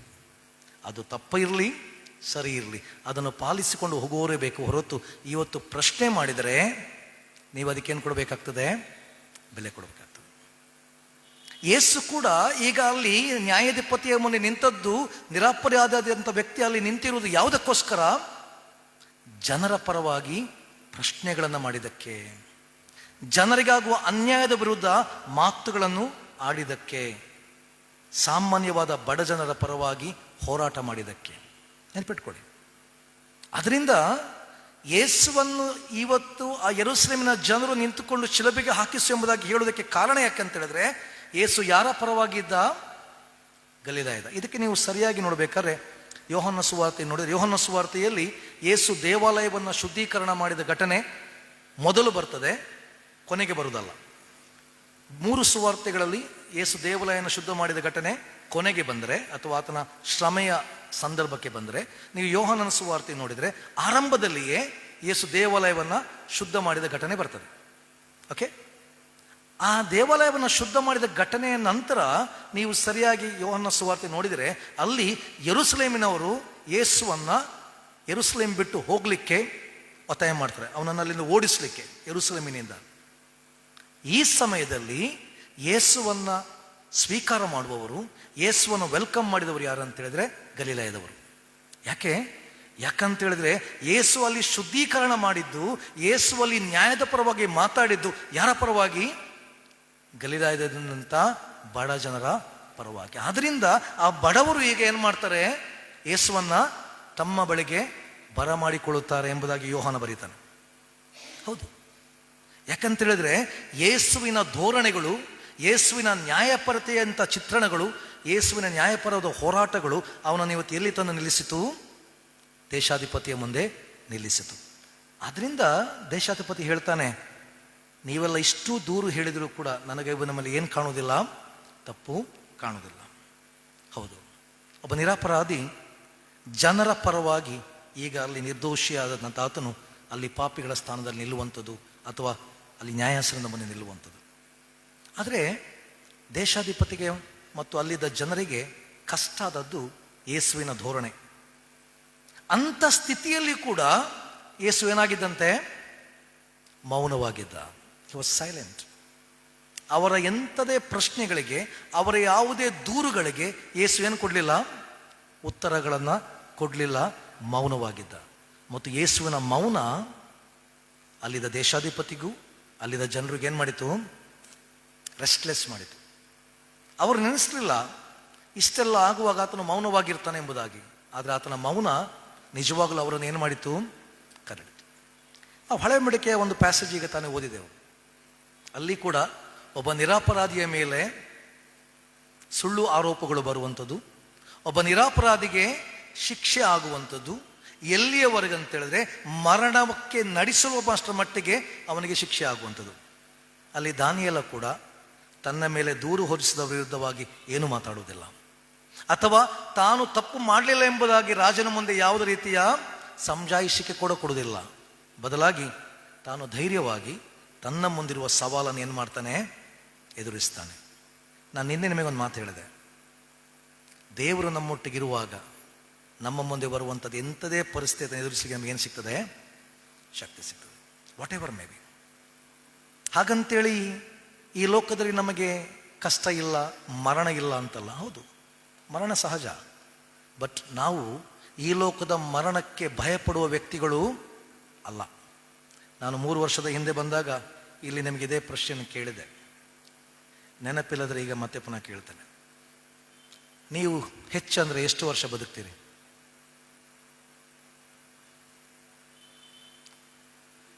60 ವರ್ಷ, 70 ವರ್ಷ, 80 ವರ್ಷ? ನೀವೆಲ್ಲರೂ 100 ವರ್ಷ ಬದುಕಿ. ಓಕೆ, ದೇವರ ಕೃಪೆಯಿಂದ ಆರೋಗ್ಯವಂತರಾಗಿ 100 ವರ್ಷ ಬದುಕಿ. But what next? ಆಮೇಲೆ ಎಂಥದ್ದು? ಒಂದಲ್ಲ ಒಂದು ದಿವಸ ನಾವೇನಾಗಬೇಕು? ಸಾಯಲೇಬೇಕು. ನಾವು ಅಷ್ಟು ವರ್ಷ ಬದುಕುವಕ್ಕೆ ಎದುರು ನೋಡೋ ನಾವು ನಾಳೆ ನನ್ನ ಮುಂದೆ ಮರಣ ಇವತ್ತು ಬಂದರೆ ಯಾಕೆ ಭಯಪಡಬೇಕು? ಯಾಕಂತ ಹೇಳಿದ್ರೆ ನಮಗೊಂದು ವಿಶ್ವಾಸ ಇದೆ. ಯಾಕಂದ್ರೆ ಯೇಸು ಒಂದು ಕಡೆ ಮಾತು ಹೇಳ್ತಾನೆ, ಪ್ರಾಣವನ್ನು ಕೊಂದು ಆತ್ಮವನ್ನು ಕೊಲ್ಲಲಾದವರಿಗೆ ನೀವು ಭಯಪಡುತ್ತೀರೋ ಇಲ್ಲವೋ? ನಾವು ಯಾರಿಗೆ ಭಯಪಡ್ತೇವೆ? ನಮ್ಮ ಪ್ರಾಣವನ್ನು ಕೊಲ್ಲುವವರಿಗೋ? ಥಿಂಕ್ ಮಾಡ್ಕೊಳ್ಳಿ. ಅದರಿಂದ ದಾನಿಯೇಲ ಕೂಡ ತನ್ನ ಮುಂದೆ ಅಂಥ ಸ್ಥಿತಿ ಬಂದಾಗಲೂ ಕೂಡ ಆತನು ಭಯಪಡಲಿಲ್ಲ. ಯಾಕಂದರೆ ಅವನಿಗೆ ಭರವಸೆ ಇತ್ತು, ನನ್ನೊಟ್ಟಿಗೆ ಯಾರಿದ್ದಾನೆ? ಇಲ್ಲಿ ಕೂಡ ಯೇಸು ಮೌನವಾಗಿ, ಧೈರ್ಯವಾಗಿ, ಅಷ್ಟು ಜನರ ಮುಂದೆ ಮೌನವಾಗಿ ಎಲ್ಲವನ್ನು ತಾಳಿಕೊಂಡು ನಿಂತಿದ್ದಾನೆ. ಯಾಕಂದರೆ ನಾನು ಮೊನ್ನೆ ಹೇಳಿದೆ, ಯೇಸುವಿಗೆ ತಂದೆಯೊಟ್ಟಿಗಿದ್ದಂಥ ಸಂಬಂಧ, ಆ ಸಂಬಂಧ ಯೇಸುವಿಗೆ ಸ್ಪಷ್ಟವಾಗಿ ದೇವರು ನನ್ನೊಟ್ಟಿಗಿದ್ದಾನೆ ಮತ್ತು ನನ್ನ ಜೀವನದಲ್ಲಿ ಏನೇ ಆದರೂ ಕೂಡ ಅದಕ್ಕೆ ದೇವರು ನನ್ನ ಜೊತೆಯಲ್ಲಿ ಇರ್ತಾನೆ ಎಂಬ ವಿಶ್ವಾಸ. ಇದು ನನಗೆ ಮತ್ತು ನಿನಗೆ ಇರಬೇಕಾದದ್ದು ಬಹಳ ಪ್ರಾಮುಖ್ಯವಾಗಿ. ಅದರಿಂದ ನಿರಪರಾಧಿಯಾದಂಥ ಯೇಸು ಮೌನವಾಗಿ ನಿಲ್ತಾನೆ. ಎರಡನೇದು, ಒಬ್ಬ ನಿರಪರಾಧಿಗೆ ಬದಲಾಗಿ ಅಪರಾಧಿಯನ್ನು ಬಿಟ್ಟು ಕೊಡುವಂಥ ಚಿತ್ರಣ ನಾವು ನೋಡ್ತೇವೆ. ಬರಬ್ಬನನ್ನು ಬಿಟ್ಟು ಕೊಡುವಂಥದ್ದು. ಹೌದು, ಬರಬ್ಬನನ್ನು ಯಹೂದ್ಯರು ಕೇಳಿಕೊಳ್ಳೋದಕ್ಕೆ ಒಂದು ಕಾರಣ ಕೂಡ ಇತ್ತು. ನಾನು ನಿಮಗೆ ಹೇಳಿದೆ, ಹಿ ವಾಸ್ ಅ ಝೆಲೆಟ್, ಅಥವಾ ಒಂದು ರೀತಿಯಲ್ಲಿ ರೋಮನ್ ಸರ್ಕಾರ ವಿರುದ್ಧ ಹೋರಾಟ ಮಾಡುವಂಥ ಆ ಗುಂಪಿಗೆ ಸೇರಲ್ಪಟ್ಟವರು. ಆದ್ದರಿಂದ ಯಹೂದ್ಯರಿಗೆ ಬರಬ್ಬ ಬಹಳ ಪ್ರಾಮುಖ್ಯ. ಯಾಕಂತ ಹೇಳಿದ್ರೆ ಈ ಬರಬ್ಬ ನಾಳೆ ಹೊರಗೆ ಬಂದರೆ ಇವನು ಮತ್ತೆ ಪುನಃ ಏನು ಮಾಡ್ತಾನೆ? ರೋಮನ್ ಸರ್ಕಾರದ ವಿರುದ್ಧವಾಗಿ ಹೋರಾಟಗಳನ್ನು ಮಾಡ್ತಾನೆ. ಆದರೆ ಯೇಸು ಹಾಗೆ ಅಲ್ಲ, ಯೇಸುವಿನ ಧೋರಣೆಗಳು ಬೇರೆ. ಆದ್ರಿಂದ ನಮಗೆ ಯೇಸುವಿಗಿಂತ ಯಾರು ಮುಖ್ಯ? ಬರಬ್ಬ ಬಂದರೆ ಮುಖ್ಯ. ಆದರೆ ನಾನು ಇವತ್ತು ಬರಬ್ಬನನ್ನು ಒಂದು ವ್ಯಕ್ತಿಯಾಗಿ ನೋಡಲಿಕ್ಕೆ ಇಷ್ಟಪಡುವುದಿಲ್ಲ. ಹೌದಾ? ಅಲ್ಲಿ ಆ ಚಿತ್ರಣ, ನಾನು ದೈವಶಾಸ್ತ್ರೀಯ ಚಿತ್ರಣದಲ್ಲಿ ಬರಬ್ಬನನ್ನು ಒಂದು ಇಡೀ ಮಾನವ ಕುಲಕ್ಕೆ ಹೋಲಿಸಲಿಕ್ಕೆ ಪ್ರಯತ್ನ ಪಡ್ತಾನೆ. ಅಲ್ಲಿ ಅಪರಾಧಿ ಸ್ಥಾನದಲ್ಲಿದ್ದಂಥ ಒಂದು ಮಾನವ ಕುಲ ಹೊರಗೆ ಬರುವಂಥದ್ದು, ನಿರಪರಾಧಿಯ ಸ್ಥಾನದಲ್ಲಿದ್ದಂಥ ಒಬ್ಬ ವ್ಯಕ್ತಿ ಎಲ್ಲಿಗೆ ಹೋಗುವಂಥದ್ದು? ಅಪರಾಧಿಯ ಸ್ಥಾನಕ್ಕೆ ಬರುವಂಥದ್ದು. ಎಕ್ಸ್ಚೇಂಜ್ ಏನಾಗುವಂಥದ್ದು? ಎಕ್ಸ್ಚೇಂಜ್. ಒಬ್ಬ ನಿರಪರಾಧಿ ಈಗ ಅಪರಾಧಿಯ ಸ್ಥಾನದಲ್ಲಿ ನಿಲ್ಲುವಂಥದ್ದು ಮತ್ತು ಅಪರಾಧಿ ನಿರಪರಾಧಿಯಾಗಿ ಹೊರಗೆ ಬರುವಂಥದ್ದು. ಇದನ್ನು ನಾವು ನಮಗೆ ಅಪ್ಲೈ ಮಾಡಿಕೊಂಡ್ರೆ ಒಂದು ರೀತಿಯಲ್ಲಿ ಇವತ್ತಿನ ದಿನದಲ್ಲಿ ನಾವು ಕ್ರೂಜೆಯ ಧ್ಯಾನವನ್ನು ಮಾಡುವಾಗ ಒಂದು ರೀತಿಯಲ್ಲಿ ಯೇಸುವಿನ ಮರಣದಲ್ಲಿ ನಾವು ಕೂಡ ಹೊಣೆಗಾರರು. ಯಾಕಂತೇಳಿದ್ರೆ ನಾವು ಆ ಮಾನವ ಕುಲವನ್ನು ಪ್ರತಿನಿಧಿಸುವಂಥ ವ್ಯಕ್ತಿಗಳು. ಮತ್ತು ಅನೇಕ ಸಲ ಇವತ್ತು ಮತ್ತೆ ಮತ್ತೆ ನಾವು ಯೇಸುವನ್ನು ಎಲ್ಲಿಗೆ ಹಾಕ್ತಿದ್ದೇವೆ? ಶಿಲುಬೆಗೆ ಹಾಕ್ತಾ ಇದ್ದೇವೆ. ಎಸ್, ಕೆಲವು ಸಲ ನನಗೆ ಬಹಳ ದುಃಖ ಆಗ್ತದೆ ನಮ್ಮ ಸಭೆಗಳ ಸ್ಥಿತಿಗಳನ್ನು ನೋಡುವಾಗ. ಅದು ಮೊದಲು ಮುಖ್ಯವಾಗಿ ನಾನು ಮಂಗಳೂರಿನಲ್ಲಿ ಇರುವವ. ನಮ್ಮ ಮಂಗಳೂರಿಗೆ ಎಲ್ಲಿಂದಲೂ ಬಂದ ಮಿಷನರಿಗಳು ಮಂಗಳೂರು ಉಡುಪಿಯಲ್ಲಿ ಬಂದು ಸೇವೆ ಮಾಡಿ ಸಭೆಗಳನ್ನು ಕಟ್ಟಿ, ಶಾಲೆಗಳನ್ನು ಕಟ್ಟಿ, ಆಸ್ಪತ್ರೆಗಳನ್ನು ಕಟ್ಟಿ ಅವರು ಬೆಳೆಸಿದರು. ಒಂದು ರೀತಿಯಲ್ಲಿ ಮಂಗಳೂರು ಮತ್ತು ಉಡುಪಿ ಜಿಲ್ಲೆ ಏನಿದೆ, ಶಿಕ್ಷಣದಲ್ಲಿ ಕ್ರಾಂತಿಯನ್ನು ಎಬ್ಬಿಸಿದಂಥ ಪ್ರಥಮ ಸ್ಥಳ ಮಿಷನರಿಗಳು. ಭಾಳ ಪ್ರಾಮುಖ್ಯವಾಗಿ ಪ್ರಿಂಟಿಂಗ್ ಪ್ರೆಸ್ ಭಾಳ ಪ್ರಾಮುಖ್ಯವಾಗಿ ಅಲ್ಲಿಂದ ಆದಂಥದ್ದು ಎಲ್ಲವೂ ಕೂಡ. ಅಂಥ ಒಂದು ಸ್ಥಳ ಇವತ್ತು ಹೆಚ್ಚು ಕಡಿಮೆ ಒಂದು 10 ವರ್ಷದಲ್ಲಿ ನಮ್ಮದೊಂದು 10-15 ಶಾಲೆಗಳು ಮುಚ್ಚಲ್ಪಟ್ಟಿವೆ. ಅದು ಇವತ್ತು ಪಾರಿವಾಳದ ಗೂಡುಗಳಾಗಿ ಮಾರ್ಪಟ್ಟಿವೆ.